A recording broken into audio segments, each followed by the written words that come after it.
हरे कृष्णा। कोई बात नहीं प्रभु जी, बस आप कृपा करते रहिएगा, हरे दर्शन देते कृष्णा। रहिएगा बस। धन्यवाद प्रभु जी। हरे कृष्णा। तो आइए आज का सत्र प्रारंभ करेंगे। जय राधा माधव कुंज बिहारी, गोपी जन वल्लभा गिरिवरधारी, यशोदानंदन ब्रज जन रंजन, यमुना तीरावनचारी। जय राधा माधव कुंज बिहारी। ओम नमो भगवते वासुदेवाय। ओम नमो भगवते वासुदेवाय। ओम नमो भगवते वासुदेवाय। नारायणं नमस्कृत्यं नरं चैव नरोत्तमं देवीं सरस्वतीं व्यासं ततो जयमुदीरये। इष्टप्रायेषु भद्रेषु नित्यं भागवत सेवया भगवती उत्तम श्लोके भक्तिर्भवति नैष्टिकी। कृष्णाय वासुदेवाय देवकी नंदनाय च नंदगोपकुमाराय गोविन्दाय नमो नमः। जय श्री कृष्ण चैतन्य प्रभु नित्यानंद श्री अद्वैत गदाधर श्रीवासादि गौर भक्तवृंद। गुरुवे गौरचंद्राय राधिकाय तदालये कृष्णाय कृष्ण भक्ताय तद्भक्ताय नमो नमः। मुखं करोति वाचालं पंगुं लङ्घयते गिरिं यत्कृपातमहं वन्दे श्रीगुरुं दयितारिणं श्रीपरमानन्दमाधवं श्रीचैतन्येश्वरं। वन्दे रूप सनातनौ रघुयुगौ श्रीजीवगोपालकौ। हरे कृष्णा। आप सभी भक्त और माताओं का हार्दिक स्वागत है आज की इस कक्षा में। स्वागतम सुस्वागतम। और आज हम भागवतम पे चर्चा नहीं करेंगे क्योंकि हमारे गोस्वामी का चरित्र रह गया था पीछे। सनातन गोस्वामी का बहुत पहले से चरित्र जो है पेंडिंग रह गया है, जो कि गुरु पूर्णिमा या व्यास पूर्णिमा के दिन उनका तिरुभाव दिवस मनाया जाता है। तब से हमने सोचा था हम डिस्कस करेंगे, लेकिन समय नहीं मिल पाया, उस कारण से वो रह गया। और कल श्रील रूप गोस्वामी जी का भी तिरुभाव निकल गया, तो एक ही गोस्वामी का नहीं हुआ तो दूसरे भी अब लाइन में आ गए। तो निश्चित रूप से अभी हम जो हैं, पहले हम आज सनातन गोस्वामी जी का जीवन चरित्र डिस्कस करेंगे और कल हम प्रयास करेंगे हम रूप गोस्वामी जी का जीवन चरित्र भी डिस्कस करेंगे। ये पुण्य तिथियां आती हैं इसीलिए कि ताकि हम इन वैष्णवों का संग कर सके, गोस्वामी का, इन आचार्यों का संग कर सके। तो इतना सुंदर अवसर हम क्यों गवाएं। हम जो हैं अपने रूटीन श्रीमद् भागवतम तो हमारा चलता ही है, लेकिन बीच बीच में ऐसे महाभागवत गौर पार्षदों का भी हमको संग करना चाहिए। इनका संग करने से हमें इनके जैसे गुण मिल सकते हैं। ऐसा बताया गया है कि अगर हम इन आचार्यों का जीवन चरित्र सुनते हैं या पढ़ते हैं तो इससे क्या होता है, हमारी भक्ति बढ़ती है और हमें इनके गुण मिलते हैं। जैसे एक सामान्य सा नियम है, हम जब किसी की निंदा करते हैं तो वो निंदा जो हम कर रहे हैं वो चीजें हमारे अंदर आ जाती हैं। तो वही रूल अप्लाई होता है जब हम किसी आचार्य का गुणगान करते हैं, तो जो हम गुणगान सुन रहे हैं या कर रहे हैं वो वाली क्वालिटीज भी हमारे अंदर आ जाती हैं। तो ध्यान से सुनना चाहिए, एक एक क्वालिटी के विषय में, उनके एक एक गुण के विषय में बहुत ध्यान पूर्वक सुनना चाहिए ताकि हमारे अंदर भी वो गुण आ सके। तो आज हम श्री सनातन गोस्वामी के विषय में चर्चा करेंगे मुख्य रूप से। तो ध्यान से सभी सुनेंगे, सबसे प्रार्थना है। और हमारा ऐसा हमारी ऐसी सादर प्रार्थना है श्री सनातन गोस्वामी के चरणों में कि जो भी इस कथा को ध्यान से सुनेंगे उनको उनके चरणों की प्राप्ति हो, उनको उनकी कृपा की प्राप्ति हो और उनके जैसे गुण हमारे अंदर भी कुछ थोड़ी मात्रा में भी आ पाए। श्री सनातन गोस्वामी की जय। तो सनातन गोस्वामी के विषय में जानने से पहले हमें जानना पड़ेगा मंजरियों के बारे में। मंजरियां कौन होती हैं? तो भगवान का नित्य धाम है गोलोक वृंदावन। उस गोलोक वृंदावन के अंदर भगवान राधा कृष्ण की सेवा गोपियां करती हैं। आप सभी जानते हैं कि ब्रिज के अंदर जो गोपियां हैं वो राधा कृष्ण की सेवा करती हैं। तो इन्हीं सभी गोपियों की कह लीजिए कि उनकी सहायक होती है मंजरी। गोपियां जो होती हैं कुछ 13, 14 या 16 वर्ष की आयु की स्त्रियां होती हैं, छोटी कन्याएं होती हैं जो राधा कृष्ण की लीलाओं में उनकी सेवा करती हैं। और इन गोपियों के अंडर में रहकर जो 8 से 9 वर्ष की आयु वाली जो छोटी बालिकाएं होती हैं उनको मंजरी कहते हैं, ये उनकी सेवा करती है। और मंजरियां राधा रानी को ज्यादा प्रिय हैं। गोपियां राधा कृष्ण की उन लीलाओं में रहती हैं जिनमें सार्वजनिक लीलाएं होती हैं, लेकिन जब राधा रानी रास लीला करके या कह लीजिए कोई भी विलास करके या भगवान के साथ भोजन की लीला हुई, जो भी नौका विहार हुआ है, उसके बाद जब राधा रानी अपने कक्ष में जाती हैं, अपने कुंज में जाती हैं आराम करने के लिए, रेस्ट करने के लिए, तो उनके साथ गोपियां नहीं जाती, वहां सिर्फ मंजरियां जा सकती हैं। और मंजरियां राधा रानी के सबसे अंतरपुर में उनके साथ प्रवेश करती, सबसे जो सीक्रेट कह लीजिए, जो सबसे मतलब बेडरूम का भी जो हमारा जो चेंजिंग रूम होता है, वह चेंजिंग रूम में हम किसको आने देते हैं बताइए? तो वहां तक वो मंजरियां आती है और राधा रानी का सारा श्रृंगार जो है निकालती हैं, इस तरह से उनको रिलैक्स करती है, उनकी बॉडी को मसाज करती हैं, उनको जो है रिलैक्स करने वाले उनको वस्त्र पहनाती हैं, और अकेले में राधा रानी के जो है हाथ पैर दबा उनको मतलब ऐसे आराम देती हैं। तो ये मंजरियां जो है राधा रानी की बहुत ज्यादा प्रिय हैं, ये बहुत ज्यादा निकट हैं, बहुत क्लोज हैं। तो इन्हीं मंजरियों में जो प्रधान मंजरियां हैं उनका नाम है रूप मंजरी और लवंग मंजरी। रूप मंजरी और लवंग मंजरी की कह लीजिए कि एक तरह से सबसे इंपॉर्टेंट मंजरियां हैं जो बाकी मंजरियों को इंस्ट्रक्शंस देती हैं, और ऐसा नहीं है कि वो उनकी बॉस बन के रहती हैं। वहां पे गोलोक धाम में जो है, जो जितना बड़ा होता है वो उतना ही झुक के रहता है। तो ये रूप मंजरी लवंग मंजरी जो है ये वहां पे सभी मंजरियों की सेवा करती हैं और उनको सेवा सिखाती हैं। तो यही रूप मंजरी जो है ये इस धराधाम में रूप गोस्वामी बनकर आई, और जो लवंग मंजरी है ये सनातन गोस्वामी बन के आए। अब आप पूछेंगे क्यों आए? भगवान के विविध अवतार होते हैं, तो जब भी भगवान अवतार लेते, भगवान गोलोक धाम से इस संसार में आते हैं, तो भगवान कभी अकेले नहीं आते। राधा रानी भी आती है, बलराम जी भी आते हैं, यशोदा मैया, नंद बाबा सब आते हैं। तो इसी तरह से मंजरियां भी आती हैं, जो मंजरियां भगवान की बहुत प्रिय हैं तो वो भी आती हैं। तो कृष्ण भगवान ने कलयुग में कृष्ण चैतन्य के रूप में अवतार लिया, तो महाप्रभु को असिस्ट करने के लिए, क्योंकि वो राधा कृष्ण के रूप हैं, राधा कृष्ण को असिस्ट करने के लिए ये रूप मंजरी और लवंग मंजरी भी इस संसार में आए। तो आइए जानते हैं कि ये सनातन गोस्वामी और रूप गोस्वामी कौन थे और क्यों ये महाप्रभु के इतने प्रिय थे और इनके क्या कॉन्ट्रीब्यूशंस हैं। और आज जो हम लोग बैठ के यहाँ पे चर्चा कर रहे हैं गूगल मीट पे या यूट्यूब पे, कोई भी सुन रहा है, तो हम लोग उन्हीं के कारण आज यहाँ पर हैं। अगर वो ना आए होते तो आज हम यहाँ ना होते। तो बंगाल के अंदर एक ब्राह्मण थे, उनका नाम था कुमार देव, उनकी पत्नी का नाम था रेवती देवी। ये सारस्वत ब्राह्मण थे और इनका भारद्वाज गोत्र था, मतलब काफी हाई क्लास ब्राह्मण माने जाते हैं ब्राह्मणों में भी, और ये बहुत ही ज्ञानी थे, इनके अंदर बहुत शास्त्रों का ज्ञान इनको था। तो इनके पुत्र थे, इनके 3 बेटे थे, उनका नाम था अमर, संतोष और वल्लभ, और इसके अलावा इनकी पुत्री भी थी। तो खैर जो अमर थे, अमर जो है वो आगे चल के रूप गोस्वामी बने, संतोष आगे चल के सनातन गोस्वामी बने, और जो वल्लभ थे ये आगे चल के अनुपम गोस्वामी बने। तो इनमें जो अमर संतोष थे, उस समय पे सनातन गोस्वामी का नाम संतोष था। तो संतोष जो थे, एक बार उनको रात्रि को एक सपना आया, और सपने में उन्होंने देखा एक सुंदर से ब्राह्मण उनको लाके श्रीमद् भागवतम गिफ्ट कर रहे हैं। आप जानते हैं श्रीमद् भागवतम के विषय में हम सब भागवतम की कक्षा अभी कर रहे हैं। तो अब तो भागवतम के इतने सारे संस्करण उपलब्ध हैं, सब खरीद लेते हैं, लेकिन उस जमाने में प्रिंटिंग प्रेस नहीं होती थी। ये करीब आज से 500 कुछ वर्ष पुरानी बात है। तो उस समय पे एक ब्राह्मण जो है वो लिखता था पूरी भागवतम को अपने हाथों से, और हैंड रिटन कॉपी करके फिर वो किसी को देता था। तो वो ब्राह्मण लिख कर लाया था उनके लिए श्रीमद् भागवतम। तो वो बड़े खुश हुए, बड़े प्रसन्न हुए, और जैसे ही सुबह उनका सपना टूटा तो वो बड़े दुखी हो गए, बड़े उदास हो गए, क्योंकि उन्हें लगा था उनको श्रीमद् भागवतम मिली है। ऑब्वियसली अब वो हम लोग तो बड़े आराम से अमेजोन से ऑर्डर करके मंगा सकते, पर उन दिनों में तो भागवतम ऐसे अवेलेबल होती नहीं थी। तो बड़े दुखी हुए, भागवतम मुझे मिली थी सपने में और जब सपना टूटा तो थी नहीं। तो क्या हुआ, उसी दिन सचमुच में वही ब्राह्मण उनके घर में आए और उनको सचमुच में भागवतम पकड़ा गए।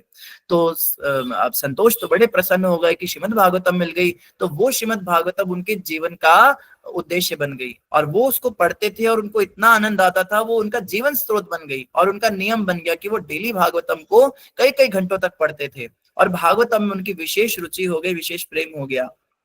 इनके जो टीचर थे, इनके जो गुरु थे, वो थे विद्या वाचस्पति। विद्या वाचस्पति इन तीनों ही भाइयों को पढ़ाते थे, और वो भी बहुत बड़े ज्ञानी थे। तो इन्हें ऑलरेडी काफी सारे शास्त्रों का ज्ञान तो था ही, लेकिन ना केवल शास्त्रों का, ये बहुत बड़े स्कॉलर थे। इन्हें उस जमाने में कई सारी फॉरेन लैंग्वेजेस आती थी, जैसे उस जमाने में उर्दू, फारसी या जैसे संस्कृत, ये सब भाषाएं चलती थी। तो इनको सारी भाषाओं का ज्ञान था। तीनों ही भाइयों को बड़े ही एक्स्ट्रा ऑर्डिनरी थे। और ये लोग रामकेली में आगे रहने के लिए, और रामकेली जो थी वो जगह पे उस समय पे शासन था मुगलों का, बंगाल के अंदर विशेष रूप से, वैसे तो पूरे भारत पे उस समय मुसलमानों का शासन था। तो रामकेली पे राज करता था नवाब हुसैन शाह। और नवाब हुसैन शाह बहुत ही क्रूर शासक था और अपने समय में वो बहुत ज्यादा क्रूरता दिखाता था, मंदिर तोड़ता था, भगवान की मूर्तियों को खंडित करता था और अपने राज्य की सीमाओं को बढ़ाता था। रात दिन सोचता था कैसे मैं हिंदुओं को कन्वर्ट करूं, मंदिरों को तोड़ूं। तो अब जब ये आए वहां पे तो क्या हुआ, इसके जो नवाब हुसैन शाह था, इसके किसी सेवक ने इसको बताया कि बहुत ही इंटेलिजेंट दो लोग आपके राज्य में रहने आए हैं और आपको चाहिए कि आप इन दोनों को अपने सेना में भर्ती कर लो, आप इनको अपने यहाँ राज्य में रख लो, या आपके राज्य का विस्तार दिन दुगनी रात चौगनी तरक्की करवा देंगे। एक का नाम है अमर, एक का नाम है संतोष। तो नवाब ने उनको जाके पहले तो फॉर्मल इनविटेशन दिया, भाई हम ऐसे ऐसे चाहते हैं। लेकिन उस जमाने में जो ब्राह्मण होते थे वो बड़े कट्टर होते थे और उनका ऐसा मानना था कि कोई अगर मुसलमान या किसी यावन के यहाँ पे जाके काम करता है, नौकरी करता है, तो वो भी मुसलमान हो जाता है। फिर वो ब्राह्मण लोग उसको स्वीकार नहीं करते थे, मतलब कुछ ऐसा होता था वो पानी पी के कुल्ला कर देते थे उनके ऊपर, तो ऐसे कन्वर्ट कर देते थे। तो संतोष और अमर ने सीधा मना कर दिया कि हम मुसलमान क्यों बनना चाहेंगे और हम क्यों इसकी नौकरी करना चाहेंगे, हम तो भगवान कृष्ण के भक्त हैं। तो उसने, नवाब ने इनको जो है धमकी दी, उसने बोला अगर आप लोगों ने मेरी रिक्वेस्ट एक्सेप्ट नहीं की तो इस एरिया में, रामकिले में जितने हिंदू हैं उन सभी को कुल्ला कर करके हम मुसलमान बना देंगे। और आप जानते हैं कि आपके ब्राह्मण लोग जो है फिर उन्हें एक्सेप्ट नहीं करेंगे, तो या तो और इनका कत्लेआम करेंगे, जो मना कर देगा मुसलमान बनने के लिए उनके गले काटेंगे। और नवाब बड़ा क्रूर भी था, तो आपके पास दो ऑप्शन है, या तो आप दोनों राज्य कर लो, हमारे साथ में संधि कर लो और इन सबका जीवन बचा लो, नहीं तो इन सबकी जान जाएगी। तो उन्होंने सोचा इतने लोग मरेंगे तो अच्छी बात नहीं, तो दोनों एक्सेप्ट कर लिया। तो जो अमर थे उनका नाम पड़ गया दबीर खास और वो फाइनेंस मिनिस्टर बन गए नवाब के। और जो संतोष थे उनका नाम पड़ गया सरकार मलिक। और सरकार मलिक जो थे ये प्राइम मिनिस्टर थे, और प्राइम मिनिस्टर, फाइनेंस मिनिस्टर बहुत बड़ी नौकरी होती थी उस जमाने में। इनकी सैलरी इतनी ज्यादा होती थी कि इनके पास में, इनके लिए नवाब ने अपने जैसा देखने वाला एक भवन बना दिया। आप विश्वास नहीं करेंगे, नवाब के पास जो महल था सेम उसकी रेप्लिका बनाकर इनको दी रहने के लिए। और नवाब इन्हें अपने भाई समझता था, इनके साथ इतना कॉन्फिडेंशियल बातें करता था, इनको सारी बातें बताता था, मैं वहां जा रहा हूँ, वहां लूटने जा रहा हूँ, सब कुछ इनको बताता था और बहुत ज्यादा विश्वास करता था। और नवाब बिल्कुल निश्चिंत हो जाता था कि अब ये दोनों संभाल ही रहे राज्य को, तो मैं बाहर जाके इन्वेजन कर सकता हूँ। बाहर जाके वो जो है युद्ध पे जाता था तो पीछे से ये लोग बड़े अच्छे से संभालते थे। तो मतलब रिलेशन ऐसे हो गए जैसे सगा भाई होता है, इस तरह से नवाब इनको प्यार करने लगा और खूब सारे पैसे देता था। मगर इनका मन उसके साथ लगता नहीं था। दिन में तो सुबह ये मुसलमान की ड्रेस पहनते थे, अब मुसलमानों की नौकरी थी तो लंबी दाढ़ी उग गई इनकी, और जैसे मुसलमान कपड़े पहनते वैसे कपड़े पहन के ये नौकरी पे जाते थे। लेकिन शाम को जब ये घर आते थे तो इन्होंने अपने महल में गुप्त वृंदावन बना रखा था। इस गुप्त वृंदावन के अंदर सब कुछ था, उसमें कदम कानन था, उसमें इन्होंने वंशीवट बना रखा था, उसमें राधा कुंड इत्यादि सब इन्होंने अपने घर के अंदर ही सुंदर सुंदर पेड़ उगाए थे, और वहां उसके नीचे बैठकर वो भागवतम पढ़ते थे। इनका ये नियम था। तो अपने घर में गुप्त वृंदावन में बैठ के बिहारी जी की सेवा करते थे, ठाकुर जी की, और ब्राह्मणों को बुलाते थे, खूब सारे ब्राह्मणों के साथ बैठ के भागवतम पे चर्चा करते थे। और ये इनका रिलैक्सिंग मोमेंट होता था। दिन में मुसलमान की नौकरी का जो इनको पाप लगता था, क्योंकि ये सोचते थे कि इनकी वजह से इतने सारे मंदिर टूट रहे हैं, सब हो रहा है, तो कह लीजिए वो स्ट्रेस जो है रिलीफ होता था शाम को जब अपने घर में गुप्त वृंदावन में बैठते थे। तो सनातन गोस्वामी को एक रात्रि को सपना आया, जो सरकार मलिक थे उनको रात को सपना आया, और उन्होंने सपने में क्या देखा, एक उज्जवल गौर वर्ण का सुंदर गोल्डन कॉम्प्लेक्शन का व्यक्ति, जिसके बड़े सुंदर घुंघराले बाल थे, वो उनके पास उनको दर्शन दे रहे हैं। और वो कौन थे? श्री चैतन्य महाप्रभु। तो चैतन्य महाप्रभु के दर्शन इन्होंने सबसे पहले सपने में किए, और जैसे ही सुबह सपने से उठे तो एकदम से ये घबरा गए। इन्होंने कहा कि कहाँ गया वो सुंदर व्यक्ति, कहाँ गया? तो रूप गोस्वामी ने पूछा कौन? कहते हैं मैंने ऐसे से देखा। तो रूप गोस्वामी कहते हैं आपने भी देखा? कहते अच्छा आपने भी देखा। तो रूप सनातन दोनों ने सपने में महाप्रभु को देखा। तो इनके पिताजी ने इनको बोला कि आप क्या करो, आपने अगर चैतन्य महाप्रभु को दर्शन में सपने में देखा है तो आप चैतन्य महाप्रभु को चिट्ठी लिखो और उनको पूछो कि आपने दर्शन दिए, आपका क्या मंतव्य है। और इनके पिताजी वैसे भी पसंद नहीं करते थे इनकी नौकरी। इनके पिताजी शुरू से बड़े अपसेट थे, और इनके पिताजी कई तरह के हवन और पूजाएं करते रहते थे ताकि इनकी नौकरी छूटे और ये मुसलमान की जो कैद है एक तरह की, इससे आजाद हो सके। तो इनके पिताजी ने इनको कहा कि आप जो है महाप्रभु को ऐसे चिट्ठियां लिखो। तो इनकी माता के पास से गए, माता ने भी इनको यही कहा, माता ने सलाह दी हाँ ये सही बात है, आप महाप्रभु से बातचीत करो, महाप्रभु के दर्शन करो और उनसे पूछो क्या करना चाहिए, क्योंकि इनकी माताजी भी पसंद नहीं करती थी इनकी नौकरी। देखो आजकल के माता पिता होंगे तो वो तो कहेंगे ना कि देखो कितना अच्छा हमारे बेटे की नौकरी लग गई, इतने गोल्ड कॉइन्स मिलते थे उस जमाने में इनको सैलरी में। आप सोचिए सोने के सिक्कों में इनको सैलरी मिलती थी और माता पिता दुखी थे, हमारे बच्चे जो हैं ये यावनों के यहाँ काम कर रहे हैं। तो खैर फिर क्या हुआ, इन्होंने बहुत पत्र लिख के महाप्रभु को कई तरह की चिट्ठियां लिखी, इनको कभी कोई रिप्लाई नहीं मिला, कई कई दिनों तक महीनों तक इंतजार करते रहे। तो फाइनली इनके एक चिट्ठी का महाप्रभु ने इनको रिप्लाई दिया और ये बड़े प्रसन्न हुए। इन्होंने जैसे उसको पढ़ा तो महाप्रभु ने उस चिट्ठी में लिखा था, ये बात आपने कई बार पहले भी सुनी हुई है, महाप्रभु ने कहा था कि एक नव विवाहित कन्या जिसका विवाह जबरदस्ती किसी दूसरे परिवार में हो गया हो और उसका जो प्रेम है वो किसी और से हो, तो वो क्या करती है, अपने घर में बहुत अच्छे से सेवा करती है, सास ससुर की पति की खूब सेवा करती है ताकि शाम को वो अपने पति से अपने प्रेमी से मिलने जा सके।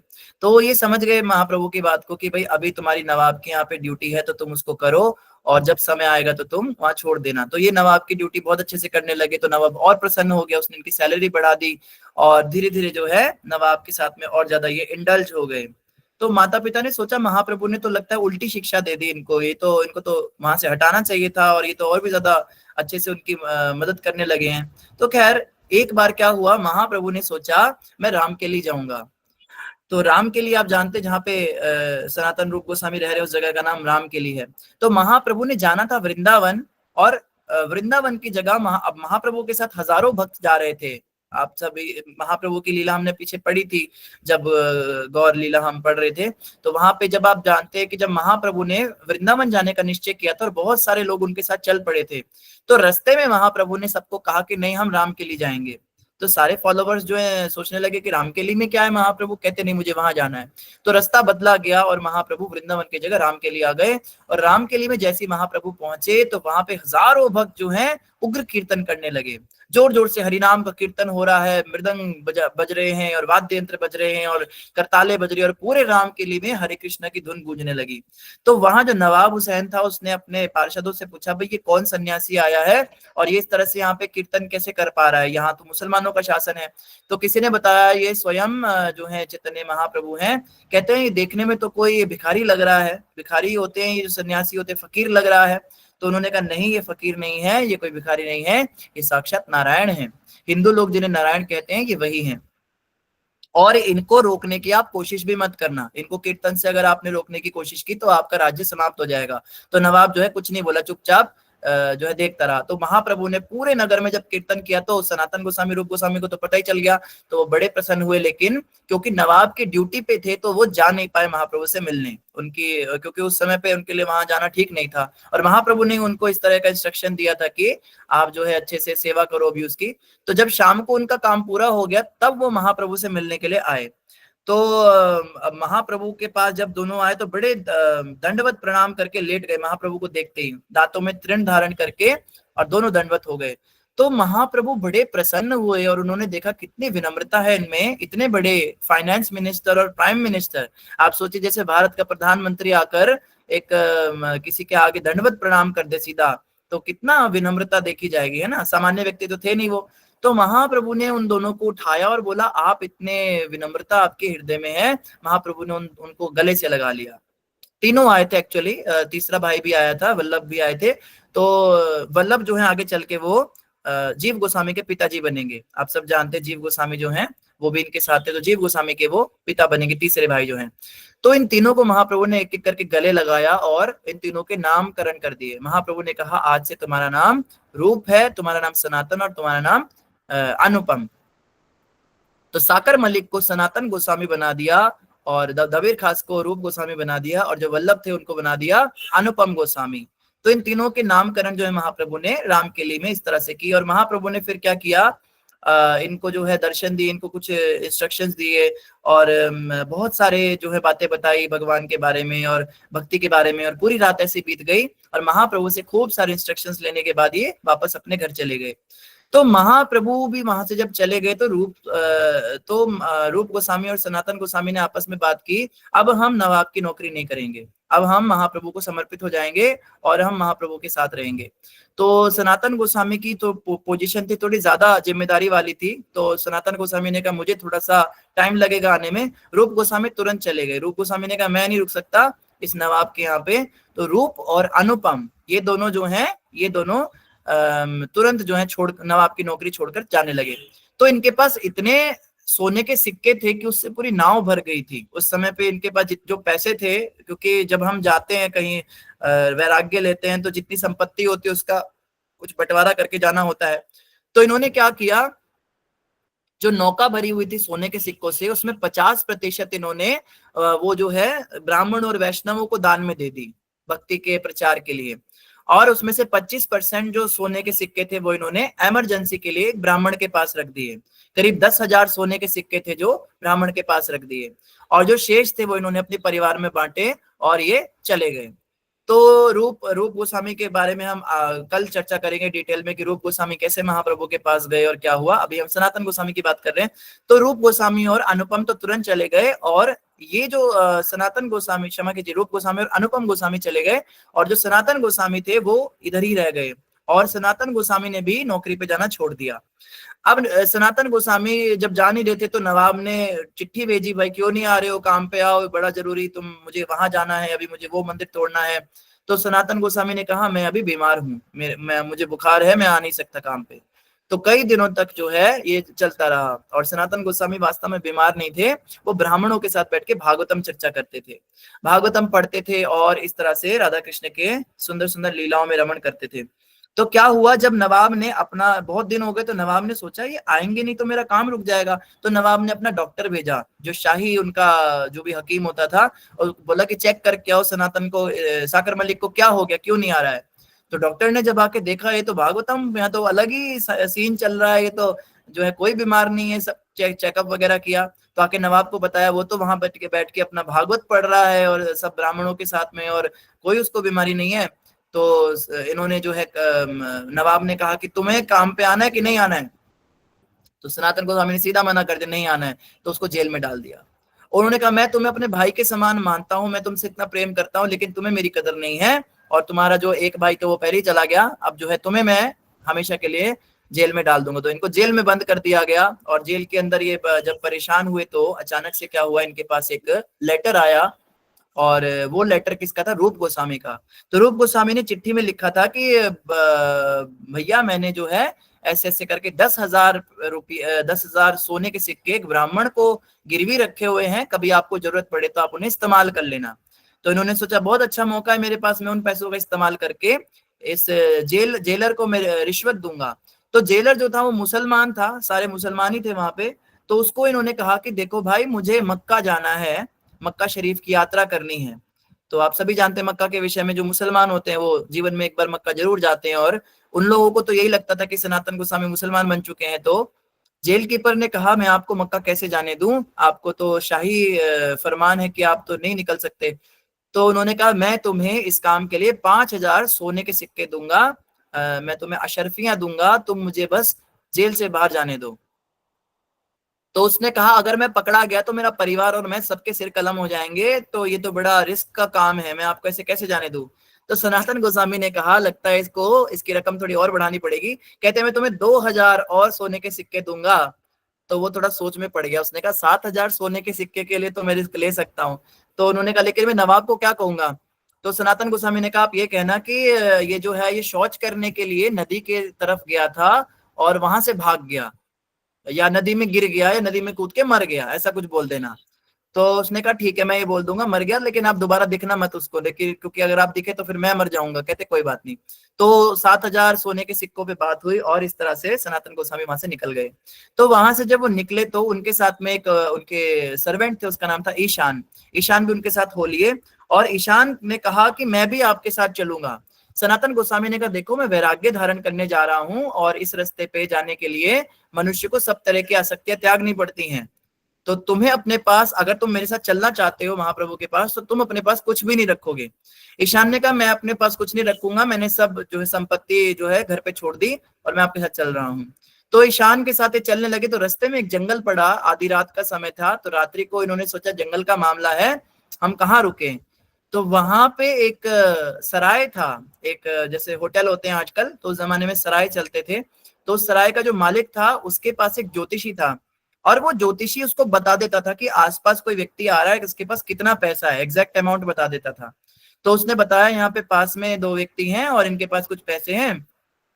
तो वो सराय का जो मालिक था वो निकल के आया और उसने बड़े प्रेम से इनको बोला, अरे आप कहाँ भटक रहे हो इतनी रात को जंगल में, आप कहाँ जा रहे हो? तो सनातन गोस्वामी ने कहा कोई बात नहीं, हम चले जाएंगे। नहीं नहीं नहीं, आप रुको रुको, रात यहाँ बिता लो। रात जो है यहाँ पे बहुत सारे डाकू घूमते हैं, और वो खुद एक डाकू था। कहते हैं यहाँ पे डाकू घूमते हैं, आपको पकड़ लेंगे, आप हमारे सराय में रात को रुक जाओ। तो सनातन गोस्वामी को दाल में कुछ काला तो लगा, पर चले गए। अब जब कमरे में गए तो गर्म पानी आ रहा है उनके लिए, हीटर आ रहा है, अंगीठी आ रही है तापने के लिए।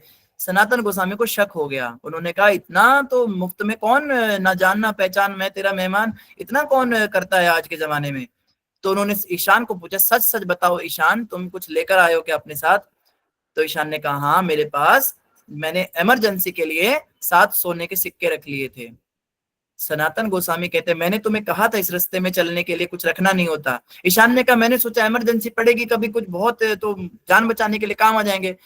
सनातन गोस्वामी ने कहा तुरंत उसको जाके जमा करके आओ, कोई जरूरत नहीं कुछ भी रखने की, अगर मेरे साथ आगे चलना है तो। ईशान ने कहा ठीक है, आप कहते हैं तो वो 7 सोने के सिक्के लेकर वो होटल के मालिक के पास पहुंचे रात को, और उनको कहते ये हमारे पास कुछ पैसे हैं, ये आप रख लीजिए। तो वो कहता है कि अरे इसकी जरूरत नहीं है, मैं आपकी सेवा इसके लिए नहीं कर रहा हूँ, आप रखिए कोई बात नहीं। सनातन गोस्वामी कहते नहीं, हमें पता है इतना प्रेम तो कोई किसी के लिए नहीं करता है, अगर आपको इसकी इच्छा है तो हम आपको ऐसे ही दे देते हैं। तो उस मालिक ने बताया कि आपका धन्यवाद, आपने पैसे खुद से दे दिए, असल में आज रात मैं आपका मर्डर करने वाला था। हम यही करते हैं, रात को यहाँ पे कोई भी आता है उसके पैसे लूट लेते हैं और उसको जान से मार देते हैं, लेकिन अब आपने ये खुद से ही मुझे पैसे दे दिए तो अब मैं आपका मर्डर नहीं करूंगा, आप जाके अपने कमरे में आराम कर सकते हैं। सनातन गोस्वामी ने कहा नहीं भैया, अब यहाँ हमें एक पल भी रुकना नहीं, हमें जाने दो यहाँ से। तो वो व्यक्ति कहता है कि नहीं नहीं, हम कुछ नहीं करेंगे आपको, आप रुक सकते हो। कहते नहीं नहीं भाई, हमें जाने दो। तो वो कहता है आप चले तो जाओ, लेकिन एक मेरे मन में दुविधा है। क्या? मेरे ज्योतिषी ने कहा था आपके पास 8 सोने के सिक्के हैं, आपने 7 ही दिए हैं। तो सनातन गोस्वामी ने ईशान की तरफ देखा और ईशान ने वो एक सिक्का बाहर निकाला और सनातन गोस्वामी ने कहा गेट आउट, तुम्हें पैसों से इतनी आसक्ति है, ये एक सिक्का फिर भी तुमने बचा के रखा, तुम जो है वैराग्य धारण करने के योग्य नहीं हो, जाओ निकल जाओ यहाँ से। तो ईशान को वापस भेज दिया उन्होंने, और उन्होंने उस सराय वाले से पूछा भाई हमें थोड़ा रास्ता बता दो आगे। वाराणसी, महाप्रभु उस समय वाराणसी में थे, तो वाराणसी में उनको जाना था, तो उसका रास्ता बताया तो सनातन गोस्वामी चल दिए। अब सनातन गोस्वामी जो है उसी समय जब वहां जा रहे थे रास्ते में, तो बड़े सारे जो है उनको दिन लग गए पहुंचते पहुंचते। तो रास्ते में जो है पहाड़ी रास्ता था, तो ठंड का महीना था, तो सर्दी के महीने में पहाड़ी रास्ते से जाते हुए हाजीपुर पहुंचे। तो हाजीपुर में उनके जीजा रहते थे, उनकी बहन के पति रहते थे, उनका नाम था श्रीकांत। तो श्रीकांत ने कहा अरे आप कहाँ ये ऐसे जा रहे हो और क्या आपने अपनी हालत बना रखी है, क्योंकि इतने दिनों से चल रहे थे, कुछ खाया पिया भी नहीं था। तो बोला आप ऐसा करो, कुछ दिन यहाँ रुक जाओ, 4-5 दिन अपना थोड़ी सेहत ठीक कर लो, खा पी लो, फिर आप आगे चले जाना। तो सनातन ने कहा नहीं नहीं, मैं रुक नहीं सकता यहाँ पे, मुझे जाना होगा। तो ईशान ने बहुत जबरदस्ती करी, रुक जाओ रुक जाओ रुक जाओ रुक जाओ, एक रात रुक जाओ, कुछ खा लो पी लो। तो सनातन गोस्वामी ने कहा नहीं, मुझे जो है महाप्रभु के पास तुरंत जाना है, मैं रुक नहीं सकता। तो ईशान ने क्या इन्होंने श्रीकांत ने क्या किया, उनको एक कंबल दे दिया कि भाई कम से कम ये कंबल रख लो, सर्दी में आपको काम आएगा। और वो कंबल जो था बड़ा बेशकीमती कंबल था, बड़ा सुंदर नक्काशीदार और बहुत महंगा कंबल था उस जमाने में। मतलब कंबल भी नहीं कह सकते, ऐसे कुछ ओढ़ने का कुछ था उस समय जो सर्दी से बचने के लिए। तो जब श्रीकांत ने उनको वो कंबल दिया तो 2 दिन तक वो वहां पे जो है रुकने की बात हुई। तो खैर सनातन गोस्वामी वहां से चले और वाराणसी में पहुंचे। तो उसी समय पे चैतन्य महाप्रभु वृंदावन से वाराणसी आए थे। आप सब जानते हैं कि महाप्रभु जब वृंदावन की यात्रा पे गए थे बलभद्र भट्टाचार्य के साथ में, तो वहां कुछ समय बिताने के बाद वो वाराणसी पहुंचे थे, और वहां पे वो चंद्रशेखर आचार्य के घर पे रुकते थे। तो महाप्रभु चंद्रशेखर जी के घर पे रुके जरूर थे, लेकिन भोजन करने के लिए तपन मिश्र के घर जाया करते थे। ये तपन मिश्र जो है ये रघुनाथ भट्ट गोस्वामी के पिता थे, आप सब इनके विषय में जानते ही हैं। तो अब जब सनातन गोस्वामी वहां पहुंचे, तो जब पता लगा महाप्रभु कहाँ हैं, तो चंद्रशेखर आचार्य के घर के बाहर ही बैठ गए, अंदर नहीं गए, क्योंकि विनम्रता बहुत ज्यादा, सनातन गोस्वामी के अंदर बहुत ज्यादा विनम्रता थी। अब देखो महाप्रभु के इतने प्रिय थे, लेकिन इतनी विनम्रता, उन्होंने सोचा जब तक महाप्रभु अंदर बुलाएंगे नहीं तब तक मैं अंदर नहीं, मुझे जाना चाहिए। एक सेवक जो होता है वो बिना परमिशन के नहीं जाता, तो बाहर बैठ गए। और महाप्रभु तो घटघट के वासी, महाप्रभु ने अंदर चंद्रशेखर को कहा, अरे चंद्रशेखर, बाहर एक बहुत महान वैष्णव आए हैं, उन्हें सह सम्मान अंदर लेकर आओ। तो चंद्रशेखर और सारे वैष्णव एकदम चकित हो गए, कौन ऐसा वैष्णव है जिसके लिए महाप्रभु इतना मतलब इज्जत से उसको बुला रहे हैं। तो जैसे ही वो बाहर गए, उन्होंने इधर उधर देखा, कोई वैष्णव तो दिखा नहीं। अब ये जो थे सनातन गोस्वामी, इनकी दाढ़ी बड़ी हुई थी, बाल बड़े हुए थे, और कपड़े ऐसे मैले कुचैले से कपड़े थे, फटे फुटे से, और कुछ खाया पिया नहीं था, शरीर एकदम पतला हो रखा था, और जगह जगह घाव भी लग गए थे, रास्ते में कई तरह की टहनियां, कांटे चुभ जाते हैं, पैरों में चुभ जाते हैं। तो इनकी हालत देख के लग नहीं रहा था कहीं से भी कि वैष्णव है। तो चंद्रशेखर घर में आए, उन्होंने कहा महाप्रभु बाहर कोई वैष्णव तो है ही नहीं। महाप्रभु ने कहा दोबारा देख कर आओ, एक बहुत महान वैष्णव बाहर बैठे हैं। तो चंद्रशेखर दोबारा गए, उन्हें फिर से कोई दिखा नहीं। तो वो अंदर आके कहते हैं महाप्रभु बाहर कोई वैष्णव नहीं है, एक दरवेश बैठा है, बस एक भिखारी बैठा है। दरवेश कहते हैं जिसने, मुसलमानों के जो वो होते थे अजीब से जो फकीर टाइप के, बोलते एक दरवेश बैठा है। महाप्रभु ने कहा उसको तुरंत अंदर लेकर आओ।